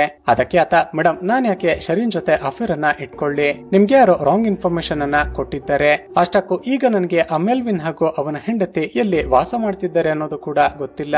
ನಾನು ಅವರಿಬ್ಬರನ್ನ ಕೊನೆಯದಾಗಿ ನೋಡಿದ್ದು ನಮ್ಮ ಕಾಲೇಜ್ ನ ದಿನಗಳಲ್ಲಷ್ಟೇನೆ. ಅದಾದ ನಂತರ ಮೊನ್ನೆ ಗೆಟ್ ಟುಗೆದರ್ ಪಾರ್ಟಿಗೆ ಬಂದಾಗ ಮೆಲ್ವಿನ್ ಅನ್ನ ನೋಡಿದ್ದೆ ಅಷ್ಟೇ. ಇದನ್ನ ಬಿಟ್ರೆ ನನ್ಗೇನು ಕೂಡ ಗೊತ್ತೇ ಇಲ್ಲ ಅಂತ ಹೇಳ್ತಾನೆ. ಈತ ನಿಜವನ್ನೇ ಹೇಳ್ತಿದ್ದಾನೆ ಅಂತ ಗೊತ್ತಾದಾಗ ಶ್ರೀವಾಲಗೆ ಒಂದೇ ಸರಿ ಮೈಂಡ್ ಬ್ಲಾಂಕ್ ಆಗಿ ಹೋಗುತ್ತೆ. ಹಾಗಾದ್ರೆ ಮೆಲ್ವಿನ್ ಮೊದಲಿನಿಂದ ನಮ್ಮ ಬಳಿ ಹೇಳಿಕೊಂಡ ಅವನ ಹೆಂಡತಿ ಸ್ಟೋರಿ ಎಲ್ಲ ಕೂಡ ಸುಳ್ಳೇನಾ ಅಂತ ತಲೆ ಕೆಡುತ್ತೆ. ಮತ್ತೊಂದು ಕಡೆ ಅಬ್ರಾಮ್ಗೂ ಕೂಡ ಯೋಚನೆ ಆಗುತ್ತೆ. ಖಂಡಿತ ಆ ಮೆಲ್ವಿನ್ ಜೈಲಿನಲ್ಲಿ ಇದ್ದಾಗ ಯಾರು ಹೊರಗಡೆಯಿಂದ ಅವನಿಗೆ ಸಹಾಯ ಮಾಡ್ತಿದ್ರು. ಆ ದಿನ ನನ್ನ ಗಾಡಿ ಬಳಿ ಆ ಫ್ಲೈಟ್ ಟಿಕೆಟ್ ಅನ್ನ ತಂದು ಇಟ್ಟಿದ್ಯಾರೋ, ಇದರ ಹಿಂದೆ ಬೇರೆ ಯಾರೋ ಇರಬಹುದು ಅಂತ ನನಗೆ ಅನುಮಾನನೇ ಬರ್ಲಿಲ್ವಲ್ಲ. ವಿನಾಕಾರಣ ನನ್ನ ಹೆಂಡತಿ ಮೇಲೆ ಅನುಮಾನ ಪಟ್ಟು ಅರೋನಿಯನ್ನ ಸಾಯಿಸಿಬಿಟ್ಟೆ. ಹೀಗೆ ಸೈಮಲ್ಟೇನಿಯಸ್ಲಿ ಇಬ್ಬರಿಗೂ ಏನೋ ಮಿಸ್ ಹೊಡಿತಿದೆ ಅಂತ ಅನುಮಾನ ಬಂದು ತಕ್ಷಣ ಮೆಲ್ವಿನ್ ಬಳಿ ಬರ್ತಾರೆ. ನಿಜ ಹೇಳು, ನಮ್ಮಿಬ್ಬರ ಬಳಿ ಯಾಕೆ ಸುಳ್ಳನ್ನ ಹೇಳಿದೆ, ಅಷ್ಟಕ್ಕೂ ನೀನು ಮಾಡ್ತಿರುವ ಪ್ಲಾನ್ ಆದ್ರೂ ಏನು ಅಂತ ಕೇಳಿದಾಗ ಚಿತ್ರದಲ್ಲಿ ಅಸಲಿಗೆ ನಡೆದದ್ದೇನು ಅಂತ ಮತ್ತೊಂದು ಫ್ಲಾಶ್ ಬ್ಯಾಕ್ ಅನ್ನ ತೋರಿಸಲಾಗುತ್ತೆ. ಸ್ನೇಹಿತರೆ, ಈ ಮೆಲ್ವಿನ್ ಇವನ ಹೆಂಡತಿ ಹಾಗೂ ಇವರ ಮಗಳು ತುಂಬಾನೇ ಖುಷಿಯಾಗಿ ಜೀವನವನ್ನ ನಡೆಸ್ತಿರ್ತಾರೆ. ಹೀಗಿರುವಾಗಲೇ ಒಂದು ದಿನ ಇವನ ಮಗಳು ಓದುತ್ತಿದ್ದ ಸ್ಕೂಲ್ ನ ಪ್ರಿನ್ಸಿಪಲ್ ಈ ಮೆಲ್ವಿನ್ ಅನ್ನ ಹಾಗೂ ಇವನ ಹೆಂಡತಿಯನ್ನ ಸ್ಕೂಲ್ಗೆ ಕರೆಸ್ತಾರೆ. ನೀವು ಮನೆಯಲ್ಲಿ ನಿಮ್ಮ ಮಗಳಿಗೆ ಹೋಮ್ ವರ್ಕ್ ಮಾಡಿಸ್ತಿಲ್ವಾ, ನಿಮ್ಮ ಮಗಳು ಪ್ರತಿಯೊಂದು ಸಬ್ಜೆಕ್ಟ್ ನಲ್ಲೂ ಕೂಡ ತುಂಬಾನೇ ಕಡಿಮೆ ಮಾರ್ಕ್ಸ್ ಅನ್ನ ತೆಗೆದಿದ್ದಾಳೆ, ಜೊತೆಗೆ 2 ಸಬ್ಜೆಕ್ಟ್ ನಲ್ಲಿ ಫೇಲ್ ಕೂಡ ಆಗಿದ್ದಾಳೆ. ನಮ್ಮ ಸ್ಕೂಲ್ ನ ಸ್ಟ್ಯಾಂಡರ್ಡ್ಸ್ ಪ್ರಕಾರ ನಿಮ್ಮ ಮಗಳು ಈ ಸ್ಕೂಲ್ ನಲ್ಲಿ ಓದೋದಕ್ಕೆ ಅವಕಾಶ ಇಲ್ಲ. ನಿಮ್ಮ ಮಗಳನ್ನ ಕರೆದುಕೊಂಡು ಹೋಗಿ ಬೇರೆ ಯಾವುದಾದ್ರೂ ಶಾಲೆಗೆ ಸೇರಿಸಿ ಓದಿಸಿಕೊಳ್ಳಿ ಅಂತ ರೇಗ್ತಾರೆ. ಅದಕ್ಕೆ ಮೆಲ್ವಿನ್ ತುಂಬಾನೇ ರಿಕ್ವೆಸ್ಟ್ ಮಾಡ್ತಾ, ಮೇಡಮ್ ನಮಗೆ ಸ್ವಲ್ಪ ಟೈಮ್ ಕೊಡಿ, ನಮ್ಮ ಮಗಳು ತುಂಬಾನೇ ಚೆನ್ನಾಗಿ ಓದುವ ಹಾಗೆ ನಾವು ಮಾಡುತ್ತೀವಿ, ಮುಂದಿನ ಎಕ್ಸಾಮ್ ಗಳಲ್ಲಿ ಆಕೆ ಒಳ್ಳೆ ಸ್ಕೋರ್ ಮಾಡುವ ಹಾಗೆ ನಾವು ನೋಡಿಕೊಳ್ತೀವಿ ಅಂತ ರಿಕ್ವೆಸ್ಟ್ ಮಾಡಿಕೊಂಡು ಅಲ್ಲಿಂದ ಹೊರಟು ಬರ್ತಾರೆ. ಹೀಗೆ ಕೆಲವು ತಿಂಗಳುಗಳ ನಂತರ ಶಾಲೆಗೆ ಹೋಗಿದ್ದ ಇವರ ಮಗಳು ವಾಪಸ್ ಮನೆಗೆ ಬರೋದೇ ಇಲ್ಲ. ಗಾಬರಿಯಾದ ಇಬ್ಬರು ಎಲ್ಲ ಕಡೆ ಹುಡುಕೋದಕ್ಕೆ ಶುರು ಮಾಡ್ತಾರೆ. ಮೆಲ್ವಿನ್ ತಕ್ಷಣ ಸ್ಕೂಲ್ಗೆ ಹೋಗಿ ವಾಚ್ಮನ್ ಅನ್ನ ವಿಚಾರಿಸ್ತಾನೆ. ಅದಕ್ಕೆ ಆತ, ಸರ್ ಎಲ್ಲ ಮಕ್ಕಳು ಆಗಲೇ ಹೊರಟು ಹೋದ್ರಲ್ಲ, ಈಗ ಸ್ಕೂಲ್ ನಲ್ಲಿ ಯಾರು ಇಲ್ಲ, ನಿಮ್ಮನ್ನ ಒಳಗಡೆ ಅಲೋ ಮಾಡೋದಕ್ಕೆ ಪರ್ಮಿಷನ್ ಇಲ್ಲ, ನಾಳೆ ಬೆಳಿಗ್ಗೆ ಬಂದು ಪ್ರಿನ್ಸಿಪಲ್ ಹತ್ರ ಮಾತಾಡಿ ಅಂತ ವಾಪಸ್ ಕಳುಹಿಸಿ ಬಿಡುತ್ತಾನೆ. ತಕ್ಷಣವೇ ಇಬ್ಬರು ಪೊಲೀಸ್ ಸ್ಟೇಷನ್ ಗೆ ಹೋಗಿ ಕಂಪ್ಲೇಂಟ್ ಕೊಡ್ತಾರೆ. ಆದ್ರೂ ಕೂಡ ಇವರ ಮಕ್ಕಳು ಸಿಗೋದೇ ಇಲ್ಲ. ಹೀಗೆ ದಿನಗಳು ಕಳೆದಂತೆ ಇಬ್ಬರಿಗೂ ತಮ್ಮ ಮಗಳು ಬದುಕಿದ್ದಾಳೋ ಇಲ್ಲವೋ ಅನ್ನೋದು ಕೂಡ ಗೊತ್ತಾಗದೆ ತುಂಬಾನೇ ದುಃಖ ಪಡೋದಕ್ಕೆ ಶುರು ಮಾಡ್ತಾರೆ. ಮೆಲ್ವಿನ್ ತನ್ನ ಮಗಳ ನೆನಪಲ್ಲೇ ಅಳುತ್ತಾ ಆಕೆ ಬರೆದಿದ್ದ ಒಂದು ನೋಟ್ ಬುಕ್ ಅನ್ನ ಓಪನ್ ಮಾಡಿ ನೋಡಿದಾಗ ಅದರಲ್ಲಿ ಒಂದು ಡ್ರಾಯಿಂಗ್ ಅನ್ನ ಬಿಡಿಸಿರ್ತಾಳೆ. ಅದರಲ್ಲಿ ಒಂದು ಚಿಕ್ಕ ಹುಡುಗಿ ಸೆಲ್ ನ ಒಳಗಡೆ ಲಾಕ್ ಆಗಿ ಅಳುತ್ತಿರುವ ರೀತಿ ಡ್ರಾಯಿಂಗ್ ಬಿಡಿಸಲಾಗಿರುತ್ತೆ. ಆ ಡ್ರಾಯಿಂಗ್ ಅನ್ನ ನೋಡ್ತಿದ್ದ ಹಾಗೆ ಮೆಲ್ವಿನ್ ಗೆ ಒಂದು ವಿಷಯ ಫ್ಲಾಶ್ ಆಗುತ್ತೆ. ತಕ್ಷಣ ಸ್ಕೂಲ್ಗೆ ಹೋಗಿ ಆ ವಾಚ್ಮನ್ ಅನ್ನ ಎಳೆದುಕೊಂಡು ಬಂದು ಸರಿಯಾಗಿ ಹೊಡೆಯೋದಕ್ಕೆ ಶುರು ಮಾಡ್ತಾನೆ. ಹೇಳು, ಆ ದಿನ ಏನಾಯ್ತು, ನನ್ನ ಮಗಳೀಗ ಎಲ್ಲಿದ್ದಾಳೆ ಅಂತ ಕೇಳ್ತಾನೆ. ಹೆದರಿಕೊಂಡ ಆ ವಾಚ್ಮನ್, ಸರ್ ನನ್ಗೇನು ಗೊತ್ತಿಲ್ಲ, ಎಲ್ಲ ಪ್ರಿನ್ಸಿಪಲ್ ಅವರೇ ಮಾಡಿದ್ದು, ನನ್ನನ್ನ ಬಿಟ್ಟು ಬಿಡಿ ಅಂತ ಹೇಳ್ತಾನೆ. ಸ್ನೇಹಿತರೆ, ಈಗ ರಿವೀಲ್ ಆಗುವ ಶಾಕಿಂಗ್ ಟ್ವಿಸ್ಟ್ ಏನ್ ಗೊತ್ತಾ, ಆ ಸ್ಕೂಲ್ ನಲ್ಲಿ ಓದುವ ಮಕ್ಕಳು ಒಂದು ವೇಳೆ ಕಡಿಮೆ ಮಾರ್ಕ್ ಅನ್ನ ಸ್ಕೋರ್ ಮಾಡಿದ್ರೆ ಅಥವಾ ಒಂದು ವೇಳೆ ಎಕ್ಸಾಮ್ ಗಳಲ್ಲಿ ಫೇಲ್ ಆದ್ರೆ ಆ ಮಕ್ಕಳಿಗೆ ಪನಿಷ್ಮೆಂಟ್ ಅಂತ ಪ್ರಿನ್ಸಿಪಲ್ ಎಳೆದುಕೊಂಡು ಹೋಗಿ ಒಂದು ಚಿಕ್ಕ ಕಬ್ಬಿಣದ ಸೆಲ್ ನ ಒಳಗಡೆ ಕೂಡಿ ಹಾಕ್ತಾರೆ. ದಿನವಿಡೀ ಅಲ್ಲಿ ಕೂಡಾಕಿ ಇನ್ನೇನು ಸ್ಕೂಲ್ ಬಿಡುತ್ತೆ ಅನ್ನುವ ಟೈಮ್ಗೆ ಅವರನ್ನ ಹೊರಗಡೆ ಬಿಡ್ತಿರ್ತಾರೆ. ಈ ಮೆಲ್ವಿನ್ ನ ಮಗಳು ಯಾವಾಗಲೂ ಕಡಿಮೆ ಸ್ಕೋರ್ ಮಾಡ್ತಿದ್ದ ಕಾರಣ ಆ ಹುಡುಗಿಯನ್ನ ಆಗಾಗ ತಂದು ಆ ಸೆಲ್ ನ ಒಳಗಡೆ ಪ್ರಿನ್ಸಿಪಲ್ ಕೂಡಿ ಹಾಕ್ತಿರ್ತಾಳೆ. ಇದೇ ಕಾರಣಕ್ಕೇನೆ ಮೆಲ್ವಿನ್ ನ ಮಗಳು ತನ್ನ ನೋಟ್ ಬುಕ್ ನಲ್ಲಿ ಆ ಡ್ರಾಯಿಂಗ್ ಅನ್ನ ಬಿಡಿಸಿರ್ತಾಳೆ. ಆ ದಿನ ಕೂಡ ಪ್ರಿನ್ಸಿಪಲ್ ಮೆಲ್ವಿನ್ ನ ಮಗಳಿಗೆ ಪನಿಷ್ಮೆಂಟ್ ಕೊಡೋದಕ್ಕೆ ಅಂತ ತಂದು ಅಲ್ಲಿ ಲಾಕ್ ಮಾಡಿರ್ತಾಳೆ. ಆದ್ರೆ ಸ್ವಲ್ಪ ಸಮಯದ ನಂತರ ಒಂದು ಇಂಪಾರ್ಟೆಂಟ್ ಮೀಟಿಂಗ್ ಬಂದ ಕಾರಣ ಆ ಪ್ರಿನ್ಸಿಪಲ್ ಮೆಲ್ವಿನ್ ನ ಮಗಳನ್ನ ಅಲ್ಲೇ ಬಿಟ್ಟು ಹೊರಟು ಹೋಗಿರ್ತಾಳೆ.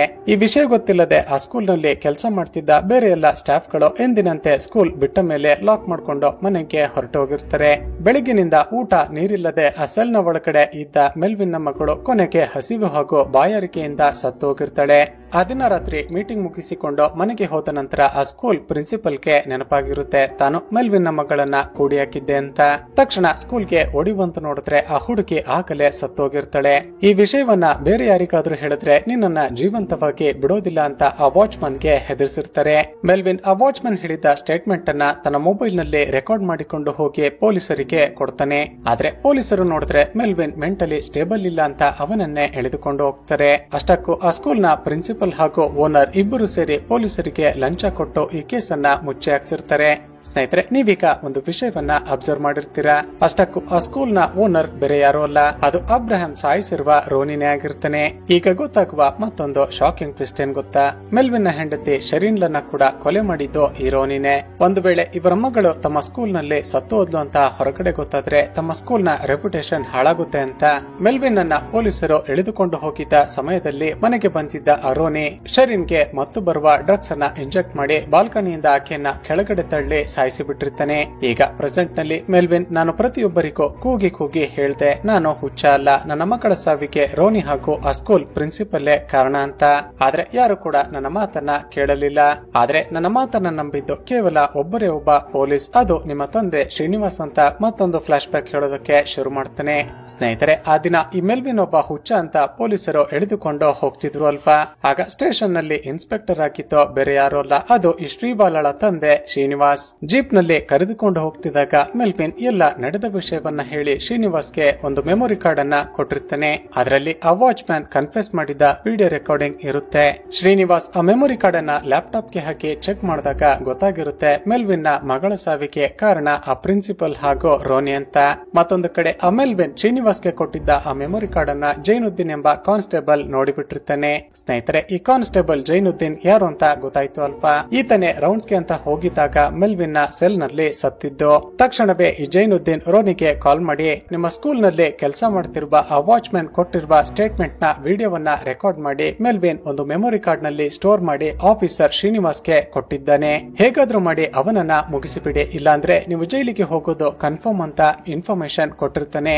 ಮರುದಿನ ಬೆಳಿಗ್ಗೆ ಈ ಜೈನುದ್ದೀನ್ ಆಫೀಸರ್ ಅಬ್ರಾಮ್ ಜೊತೆ ಡ್ರಿಂಕ್ಸ್ ಮಾಡ್ತಾ ಕೂತಿದ್ದಾಗ, ಸರ್ ನನ್ನ ಮೊಬೈಲ್ ನಲ್ಲಿ ಬ್ಯಾಲೆನ್ಸ್ ಇಲ್ಲ, ನಿಮ್ಮ ಮೊಬೈಲ್ ಕೊಡಿ, ಫೋನ್ ಮಾಡ್ಬೇಕು ಅಂತ ಶ್ರೀನಿವಾಸ್ಗೆ ಕಾಲ್ ಮಾಡಿರ್ತಾನೆ. ಅಬ್ರಾಮ್ ಅವರು ನಿಮ್ಮ ಜೊತೆ ಏನನ್ನೋ ಮಾತನಾಡಬೇಕಂತೆ. ತಕ್ಷಣವೇ ಬಾರ್ಗೆ ಹೊರಟು ಬನ್ನಿ ಅಂತ ಹೇಳಿ ಕಾಲ್ ಕಟ್ ಮಾಡ್ತಾನೆ. ನಂತರ ಕಾಲ್ ಹಿಸ್ಟರಿಯಲ್ಲಿ ಆ ನಂಬರ್ ಅನ್ನ ಡಿಲೀಟ್ ಮಾಡಿಬಿಡ್ತಾನೆ. ಮತ್ತೊಂದು ಕಡೆ ಶ್ರೀನಿವಾಸ್ ಅಬ್ರಾಮ್ ನನ್ನ ಮೀಟ್ ಮಾಡಬೇಕು ಅಂತ ಬರ್ತಿದ್ದಾಗ್ಲೇ ಈ ಜೈನುದ್ದೀನ್ ಹಾಗೂ ರೋನಿ ಇಬ್ಬರು ಸೇರಿ ಶ್ರೀನಿವಾಸ್ಗೆ ಆಕ್ಸಿಡೆಂಟ್ ಮಾಡಿಸಿ ಕೊಲೆ ಮಾಡೋದಕ್ಕೆ ಪ್ರಯತ್ನ ಪಟ್ಟಿರ್ತಾರೆ. ಹೇಗೆ ಕೆಲವು ತಿಂಗಳುಗಳ ನಂತರ ಮೆಲ್ವಿನ್ ಮೆಂಟಲ್ ಅಸೈಲಂ ನಿಂದ ಹೊರಗಡೆ ಬಂದು ಎಳ್ನೀರು ಕುಡಿತಾ ನಿಂತಿದ್ದಾಗ ಅಬ್ರಾಮ್ ನ ಹೆಂಡತಿ ಆ ಸ್ಕೂಲ್ ನ ಓನರ್ ಆಗಿದ್ದ ರೋನಿ ಹಾಗೂ ಅವನ ಹೆಂಡತಿ ಜೊತೆ ಮಾತನಾಡ್ತಾ ನಿಂತಿರೋದನ್ನ ನೋಡ್ತಾನೆ. ಆ ರೋನಿಯನ್ನ ನೋಡ್ತಿದ್ದ ಹಾಗೆ ಅವನನ್ನ ಸಾಯಿಸಿ ತನ್ನ ಹೆಂಡತಿ ಹಾಗೂ ಮಗಳ ಸಾವಿಗೆ ಸೇಡನ್ನ ತೀರಿಸಿಕೊಳ್ಬೇಕು ಅಂತ ಡಿಸೈಡ್ ಮಾಡ್ತಾನೆ. ಈ ಮೆಲ್ವಿನ್ ರೋನಿ ಅವನ ಹೆಂಡತಿ ಹಾಗೂ ಅಬ್ರಾಮ್ ನ ಹೆಂಡತಿ ಓದುತ್ತಿದ್ದ ಕಾಲೇಜ್ ಬಗ್ಗೆ ಪತ್ತೆ ಮಾಡ್ತಾನೆ. ಅವರ ಎಲ್ಲ ಕ್ಲಾಸ್ಮೇಟ್ಸ್ ಗಳನ್ನ ಸೇರಿಸಿ ಫೇಸ್ಬುಕ್ ನಲ್ಲಿ ಒಂದು ಗ್ರೂಪ್ ಅನ್ನ ಕ್ರಿಯೇಟ್ ಮಾಡ್ತಾನೆ. ನಂತರ ಎಲ್ಲರೂ ಸೇರಿ ಒಂದು ದಿನ ಗೆಟ್ ಟುಗೆದರ್ ಪಾರ್ಟಿ ಮಾಡುವ ಹಾಗೆ ಸ್ಟೇಜ್ ಮಾಡ್ತಾನೆ. ಆ ಪಾರ್ಟಿ ಮುಗಿಸಿಕೊಂಡು ಬರ್ತಿದ್ದ ಎಮಿಲ್ ಹಾಗೂ ಉಮಾಳನ್ನ ಕಿಡ್ನಾಪ್ ಮಾಡ್ತಾನೆ. ಬೇಕಂತಲೇ ಉಮಾಳ ಮೊಬೈಲ್ ನಿಂದ 5-6 ಸಾರಿ ಅಬ್ರಾಮ್ ನ ಫೋನ್ ಗೆ ಕಾಲ್ ಮಾಡ್ತಾನೆ. ನಂತರ ಆ ಮೊಬೈಲ್ ಅನ್ನ ಅಲ್ಲೇ ಬಿಟ್ಟು ಅವರಿಬ್ಬರನ್ನ ಎಳೆದುಕೊಂಡು ಹೋಗಿರ್ತಾನೆ. ಸ್ನೇಹಿತರೆ, ಮೆಲ್ವಿನ್ ಯಾಕೆ ಈ ರೀತಿ ಮಾಡಿದ್ದ ಅಂದ್ರೆ ಆಫೀಸರ್ ಅಬ್ರಾಮ್ ನನ್ನ ಈ ಕೇಸ್ ನ ಒಳಗಡೆ ಎಳೆದುಕೊಳ್ಬೇಕು ಅಂತ. ಇಲ್ಲಿ ನಮಗೆ ಗೊತ್ತಾಗುವ ಮತ್ತೊಂದು ವಿಷಯವೇನೆಂದ್ರೆ ಈ ಮೆಲ್ವಿನ್ ನ ತಂದೆ ಚರ್ಚ್ ನಲ್ಲಿ ಫಾದರ್ ಆಗಿ ಕೆಲಸ ಮಾಡ್ತಿರ್ತಾನೆ. ಅಬ್ರಾಮ್ ನ ಹೆಂಡತಿ ಮಗುವನ್ನ ದತ್ತು ಪಡೆದುಕೊಳ್ಬೇಕು ಅಂತ ಓಡಾಡ್ತಿದ್ದಾಗ ಅವಳಿಗೆ ಸಹಾಯ ಮಾಡೋದಕ್ಕೆ ಅಂತ ಈ ರೋನಿ ಬಂದಿದ್ದನ್ನ ನೋಡಿದ ಮೆಲ್ವಿನ್ ನ ತಂದೆಗೆ ಒಂದು ಚಾನ್ಸ್ ಸಿಕ್ಕಿರುತ್ತೆ. ಅಬ್ರಾಮ್ಗೆ ತನ್ನ ಹೆಂಡತಿಯ ಮೇಲೆ ಅನುಮಾನ ಶುರುವಾಗಬೇಕು ಅಂತಾನೆ ಆ ಚರ್ಚ್ ಗೆ 5 ಲಕ್ಷ ರೂಪಾಯಿ ಡೊನೇಷನ್ ಕೊಟ್ರೆ ಮಗುವನ್ನ ನಿಮಗೆ ದತ್ತು ಕೊಡಿಸ್ತೀನಿ ಅಂತ ಹೇಳಿರ್ತಾನೆ. ಸ್ನೇಹಿತರೆ, ಆ ದಿನ ಅಬ್ರಾಹಂ ತನ್ನ ಹೆಂಡತಿಯನ್ನ ಫಾಲೋ ಮಾಡ್ತಾ ಹೋಗ್ತಿದ್ದಾಗ ರೋನಿ ಆಕೆಯನ್ನ ಕರೆದುಕೊಂಡು ಕಾರ್ ನಲ್ಲಿ ಹೋಗಿದ್ದ ಅಲ್ಪ. ಅವರಿಬ್ಬರು ಈ ಫಾದರ್ ಬಳಿ ಮಾತನಾಡೋದಕ್ಕೆ ಅಂತಾನೆ ಹೋಗ್ತಿರ್ತಾರೆ. ಅಬ್ರಾಹಂ ನ ಹೆಂಡತಿ ತನ್ನ ಗಂಡನಿಗೆ ಸರ್ಪ್ರೈಸ್ ಕೊಡ್ಬೇಕು ಅಂತ ತಾವು ಮಗುವನ್ನ ದತ್ತು ಪಡೆದುಕೊಳ್ತಿರುವ ವಿಷಯವನ್ನ ಮುಚ್ಚಿಟ್ಟು ಆ ಫಾದರ್ ಹೇಳಿದಂತೆ ಅಬ್ರಾಹಂ ನ ಅಕೌಂಟ್ ನಿಂದ 5 ಲಕ್ಷ ರೂಪಾಯಿಯನ್ನ ಕೊಟ್ಟಿರ್ತಾಳೆ. ಆ ಮೂಲಕ ಅಬ್ರಾಹಂಗೆ ತನ್ನ ಹೆಂಡತಿ ಹಾಗೂ ಈ ರೋನಿ ಇಲ್ಲಿಗಲ್ ಅಫೇರ್ ನಲ್ಲಿ ಇದ್ದಾರೆ ಅಂತ ಅನುಮಾನ ಬರೋ ರೀತಿ ಮಾಡಿರ್ತಾರೆ. ಆ ದಿನ ಈ ಮೆಲ್ವಿನ್ ನ ತಂದೆನೆ ಫೇಕ್ ಫ್ಲೈಟ್ ಟಿಕೆಟ್ಸ್ ಗಳನ್ನ ಬುಕ್ ಮಾಡಿ ಅಬ್ರಾಹಂ ನ ಬೈಕ್ ಬಳಿ ಇಟ್ಟಿರ್ತಾನೆ. ಈಗ ನಿಮಗೆ ಅರ್ಥ ಆಯ್ತು ಅನ್ಸುತ್ತೆ ಮೆಲ್ವಿನ್ ಹಾಗೂ ಅವನ ತಂದೆ ಯಾಕೆ ಅಬ್ರಾಹಂ ನನ್ನ ಈ ಕೇಸ್ ನಲ್ಲಿ ಎಳೆದುಕೊಂಡ್ರು ಅಂತ. ಆ ದಿನ ಅಬ್ರಾಮ್ ತನ್ನ ಹೆಂಡತಿ ಜೊತೆ ಇರೋನಿ ಅಕ್ರಮ ಸಂಬಂಧದಲ್ಲಿ ಇದ್ದಾನೆ ಅಂದುಕೊಂಡು ಅದೇ ಕೋಪದಲ್ಲಿ ಅವನಿಗೆ ಆಕ್ಸಿಡೆಂಟ್ ಮಾಡಿ ಸಾಯಿಸಿದ್ದ ಅಲ್ವಾ. ಅದನ್ನ ಕೂಡ ಈ ಮೆಲ್ವಿನ್ ನ ತಂದೆನೆ ವಿಡಿಯೋ ರೆಕಾರ್ಡ್ ಮಾಡಿಕೊಂಡು ಶ್ರೀಬಾಲಾಗೆ ಕಳುಹಿಸಿರ್ತಾನೆ. ಇಲ್ಲಿಗೆ ಸೀನ್ ಕಟ್ ಆಗಿ ಕತೆ ಈಗ ಪ್ರೆಸೆಂಟ್ ಗೆ ಬರುತ್ತೆ. ಈಗ ಶ್ರೀಬಾಲ ಸರಿ ಆ ಸ್ಕೂಲ್ ನ ಓನರ್ ಆಗಿದ್ದ ರೋನಿಯನ್ನ ಹೇಗೋ ಪ್ಲಾನ್ ಮಾಡಿ ಸಾಯಿಸ್ದೆ, ಆದ್ರೆ ಆ ಸ್ಕೂಲ್ ನ ಪ್ರಿನ್ಸಿಪಲ್ ಗೆ ಏನಾಯ್ತು ಅಂತ ಕೇಳ್ತಾಳೆ. ಆಕೆ ಕೇಳಿದ ಪ್ರಶ್ನೆಗೆ ಈ ಮೆಲ್ವಿನ್ ಏನನ್ನು ಕೂಡ ಹೇಳಿದೆ. ವಿಚಿತ್ರವಾಗಿ ಆಕೆಯನ್ನೇ ನೋಡ್ತಾ ನಗುತ್ತಾ ಅಲ್ಲಿಂದ ಹೊರಟು ಹೋಗ್ತಾನೆ. ಮಾಡ್ತಾನೆ. ಇಲ್ಲಿಗೆ ಸೀನ್ ಕಟ್ ಆಗಿ ಆ ದಿನ ರಾತ್ರಿ ಮನೆಗೆ ಬಂದ ಶ್ರೀಬಾಲ ಮೆಲ್ವಿನ್ ರೆಕಾರ್ಡ್ ಮಾಡಿ ಕೊಟ್ಟಿದ್ದ ಮೆಮೊರಿ ಕಾರ್ಡ್ ಅನ್ನ ಹುಡುಕ್ತಾಳೆ. ಕೊನೆಗೆ ಆ ಮೆಮೊರಿ ಕಾರ್ಡ್ ಒಂದು ಜಾಗದಲ್ಲಿ ಸಿಗುತ್ತೆ. ತಕ್ಷಣವೇ ಆ ಮೆಮೊರಿ ಕಾರ್ಡ್ ಅನ್ನ ತೆಗೆದುಕೊಂಡು ಹೋಗಿ ಡಿಪಾರ್ಟ್ಮೆಂಟ್ ಗೆ ಹ್ಯಾಂಡ್ ಓವರ್ ಮಾಡ್ತಾಳೆ. ಈಗ ಮೆಲ್ವಿನ್ ನ ಹೆಂಡತಿ ಹಾಗೂ ಮಗಳ ಸಾವಿನ ಹಿಂದೆ ಇದ್ದಿದ್ದು ಆ ರೋನಿ ಹಾಗೂ ಸ್ಕೂಲ್ ನ ಪ್ರಿನ್ಸಿಪಲ್ ಅಂತ ಎಲ್ಲರಿಗೂ ಗೊತ್ತಾಗುತ್ತೆ. ಸ್ಕೂಲ್ ಓನರ್ ಆಗಿದ್ದ ರೋನಿ ಹೇಗೋ ಸತ್ತು ಹೋದ. ಆದ್ರೆ ಆ ಪ್ರಿನ್ಸಿಪಲ್ ನನ್ನ ಹೇಗಾದ್ರೂ ಮಾಡಿ ಅರೆಸ್ಟ್ ಮಾಡಬೇಕು ಅಂತ ಪೊಲೀಸರು ಎಲ್ಲ ಕಡೆ ಹುಡುಕಿದ್ರು ಕೂಡ ಆಕೆ ಎಲ್ಲೂ ಸಿಗೋದೇ ಇಲ್ಲ. ಮತ್ತೊಂದು ಕಡೆ ಇಬ್ರಾಹಿಂ ಹಾಗೂ ಅವನ ಹೆಂಡತಿ ಕೊನೆಗೂ ಒಂದು ಅನಾಥ ಮಗುವನ್ನ ದತ್ತು ಪಡೆದುಕೊಳ್ತಾರೆ. ಈ ಕಡೆ ಶ್ರೀಬಾಲ ತನ್ನ ಫ್ಯಾಮಿಲಿ ಮೆಂಬರ್ಸ್ ಜೊತೆ ಡಿನ್ನರ್ ಮಾಡೋದಕ್ಕೆ ಅಂತ ಒಂದು ರೆಸ್ಟೋರೆಂಟ್ ಗೆ ಬಂದಿರ್ತಾಳೆ. ಅಲ್ಲಿದ್ದ ಟಿವಿಯಲ್ಲಿ ಒಂದು ನ್ಯೂಸ್ ಓಡ್ತಿರುತ್ತೆ. ಅದರಲ್ಲಿ ಸ್ಕೂಲ್ ಪ್ರಿನ್ಸಿಪಲ್ ನ ಡೆಡ್ ಬಾಡಿ ಕಾಡಿನ ಒಳಗಡೆ ಪೊಲೀಸರಿಗೆ ಸಿಕ್ಕಿದೆ. ಪೊಲೀಸರು ಆಕೆ ಸಾವಿಗೆ ಕಾರಣ ಏನು ಅಂತ ಇನ್ವೆಸ್ಟಿಗೇಷನ್ ಮಾಡಿದಾಗ ಕಾಡಿನಲ್ಲಿ ತುಂಬಾನೇ ಮಂಜು ಕವಿದಿದ್ದ ಕಾರಣ ಆಕೆ ರಸ್ತೆಯಲ್ಲಿ ಬರ್ತಿದ್ದಾಗ ಯಾವುದೋ ಗಾಡಿ ಬಂದು ಗುದ್ದೆ ಆಕ್ಸಿಡೆಂಟ್ ಆಗಿ ಆಕೆ ಸತ್ತೋಗಿದ್ದಾಳೆ ಅಂತ ಕೇಸನ್ನ ಕ್ಲೋಸ್ ಮಾಡಿರ್ತಾರೆ. ಆ ನ್ಯೂಸ್ ಅನ್ನ ನೋಡ್ತಿದ್ದ ಹಾಗೆ ಶ್ರೀಬಾಲಾಗೆ ಸಡನ್ ಆಗಿ ಒಂದು ವಿಷಯ ನೆನಪಾಗುತ್ತೆ. ಆ ದಿನ ರಾತ್ರಿ ಮೆಲ್ವಿನ್ ಕಾಡಿನ ಒಳಗಡೆ ತಾನು ಬಿಸಾಕಿರುವ ಡೆಡ್ ಬಾಡಿಗಳನ್ನ ತೋರಿಸ್ತೀನಿ ಅಂತ ಈ ಶ್ರೀಬಾಲ ಹಾಗೂ ಅಬ್ರಾಮ್ ನನ್ನ ಕರೆದುಕೊಂಡು ಹೋಗ್ತಿದ್ದ ಅಲ್ಪ. ಕಾಡಿನ ತುಂಬೆಲ್ಲ ಮಂಜು ಕವಿದಿದ್ದ ಕಾರಣ ಶ್ರೀಬಾಲಾಗೆ ಸರಿಯಾಗಿ ದಾರಿ ಕಾಣಿಸದೆ ಯಾವುದೋ ಒಂದು ಪ್ರಾಣಿಗೆ ಗುದ್ದೆ ಆಕ್ಸಿಡೆಂಟ್ ಆಗಿ ಹೋಯ್ತು ಅಂತ ಅಂದುಕೊಂಡು ಇಬ್ಬರು ಕೆಳಗಡೆ ಎಳ್ದಿದ್ರು ಅಲ್ಪ. ಅಸಲಿಗೆ ಆ ದಿನ ಶ್ರೀಬಾಲ ಗುದ್ದಿದ್ದು ಯಾವುದೋ ಪ್ರಾಣಿಗಲ್ಲ, ಅದು ಆ ಸ್ಕೂಲ್ ಪ್ರಿನ್ಸಿಪಲ್ ಗೆನೆ. ಅಷ್ಟಕ್ಕೂ ಆ ದಿನ ಏನಾಗಿರುತ್ತೆ ಅಂದ್ರೆ ಮೆಲ್ವಿನ್ ನ ತಂದೆ ಆ ಪ್ರಿನ್ಸಿಪಲ್ ಅನ್ನ ಅವಳ ಮನೆಯಿಂದ ಕಿಡ್ನಾಪ್ ಮಾಡಿಕೊಂಡು ಬಂದು ವೇಟ್ ಮಾಡ್ತಿರ್ತಾನೆ. ಈ ಶ್ರೀಬಾಲ ಅಬ್ರಾಮ್ ಹಾಗೂ ಮೆಲ್ವಿನ್ ಕಾರ್ ನಲ್ಲಿ ಇನ್ನೇನು ಅಲ್ಲಿಗೆ ಬರ್ತಾರೆ ಅನ್ನುವಾಗ ಮೆಲ್ವಿನ್ ನ ತಂದೆ ಆ ಪ್ರಿನ್ಸಿಪಲ್ ಅನ್ನ ದಾರಿಗೆ ತಳ್ಳಿಬಿಟ್ಟಿರ್ತಾನೆ. ಶ್ರೀಬಾಲ ಡ್ರೈವ್ ಮಾಡ್ತಿದ್ದ ಕಾರು ತುಂಬಾನೇ ಜೋರಾಗಿ ಗುದ್ದೆ ಆಕ್ಸಿಡೆಂಟ್ ಆದ ಕಾರಣ ಪ್ರಿನ್ಸಿಪಲ್ ಆನ್ ದ ಸ್ಪಾಟ್ ಸತ್ತು ಹೋಗಿರ್ತಾಳೆ. ಶ್ರೀಬಾಲ ಹಾಗೂ ಅಬ್ರಾಹಂ ತಕ್ಷಣ ಕೆಳಗಡೆ ಇಳಿದು ನೋಡಿದಾಗ ಆ ಪ್ರಿನ್ಸಿಪಲ್ ನ ಡೆಡ್ ಬಾಡಿ ಇವರಿಗೆ ಕಾಣಿಸಿರೋದೇ ಇಲ್ಲ. ಇಲ್ಲಿಗೆ ಸೀನ್ ಕಟ್ ಆಗಿ ಕತೆ ಈಗ ಪ್ರೆಸೆಂಟ್ ಗೆ ಬರುತ್ತೆ. ಈಗ ಅಬ್ರಾಹಂ ತನಗೆ ಗೊತ್ತಿದ್ದೋ ಗೊತ್ತಿಲ್ಲದೇನೋ ಆ ಸ್ಕೂಲ್ ಓನರ್ ಆಗಿದ್ದ ರೋನಿಯನ್ನ ಸಾಯಿಸಿರ್ತಾನೆ. ಮತ್ತೊಂದು ಕಡೆ ಶ್ರೀಬಾಲ ಕಾರ್ ನಲ್ಲಿ ಡ್ರೈವ್ ಮಾಡ್ತಾ ಬರ್ತಿದ್ದಾಗ ಆ ಸ್ಕೂಲ್ ಪ್ರಿನ್ಸಿಪಲ್ ಗೆ ಗುದ್ದೆ ಆಕೆಯ ಸಾವಿಗೆ ಕಾರಣಳಾಗಿದ್ದಾಳೆ. ಇವರಿಬ್ಬರು ಈ ವಿಷಯಗಳನ್ನ ಹೊರಗಡೆ ಹೇಳಿದ್ರೆ ಇವರೇ ಜೈಲಿಗೆ ಹೋಗಬೇಕಾಗುತ್ತೆ. ಹೀಗಾಗಿ ಇಬ್ಬರು ಯಾರಿಗೂ ಏನನ್ನು ಹೇಳದೆ ಸುಮ್ಮನಾಗಿ ಬಿಡ್ತಾರೆ. ಮೆಲ್ವಿನ್ ಬೇಕಂತಲೇ ಚಿತ್ರದ ಶುರುವಿನಿಂದ ಅಬ್ರಾಹಂ ಹಾಗೂ ಶ್ರೀಬಾಲಳನ್ನ ಈ ಕೇಸ್ ನ ಒಳಗಡೆ ಎಳೆದುಕೊಂಡು ಬಂದು ಅವರ ಕೈಯಿಂದಲೇ ರೋನಿ ಹಾಗೂ ಸ್ಕೂಲ್ ಪ್ರಿನ್ಸಿಪಲ್ ಅನ್ನ ಸಾಯುವ ಹಾಗೆ ಮಾಡಿರ್ತಾನೆ. ಚಿತ್ರದ ಎಂಡ್ಸಿನಲ್ಲಿ ಮೆಂಟಲ್ ಪೇಷಂಟ್ ಅಂತ ಡಿಕ್ಲೇರ್ ಆಗಿದ್ದ ಕಾರಣ ಮೆಲ್ವಿನ್ ಅನ್ನ ಇವರಿಬ್ಬರು ಕಸ್ಟಡಿಯಿಂದ ರಿಲೀಸ್ ಮಾಡಬೇಕಾಗುತ್ತೆ. ಹಾಗೂ ತಮ್ಮ ಕೈಯಲ್ಲಿ ಕೊಲೆ ಮಾಡಿಸಿದ್ದು ಈ ಮೆಲ್ವಿನ್ ಅಂತ ಗೊತ್ತಿದ್ದರೂ ಕೂಡ ಅಬ್ರಾಹಂ ಹಾಗೂ ಶ್ರೀಬಾಲ ಈ ಕೇಸನ್ನ ಕ್ಲೋಸ್ ಮಾಡಬೇಕಾಗುತ್ತೆ. ಹಾಗೂ ಇಲ್ಲಿಗೆ ಈ ಚಿತ್ರ ಮುಕ್ತಾಯವಾಗುತ್ತೆ. ಸ್ನೇಹಿತರೆ, ಚಿತ್ರದ ಕತೆ ಇಷ್ಟವಾಗಿದ್ರೆ ಈ ವಿಡಿಯೋಗೆ ಒಂದು ಲೈಕ್ ಮಾಡಿ ಶೇರ್ ಮಾಡೋದನ್ನ ಮರೆಯಬೇಡಿ. ಇದೇ ರೀತಿಯ ವಿಡಿಯೋಸ್ಗಾಗಿ ಈ ಚಾನೆಲ್ ಅನ್ನ ಸಬ್ಸ್ಕ್ರೈಬ್ ಮಾಡಿಕೊಂಡು ಪಕ್ಕದಲ್ಲೇ ಇರುವ ಬೆಲ್ ಐಕಾನ್ ಅನ್ನ ಕ್ಲಿಕ್ ಮಾಡಿ.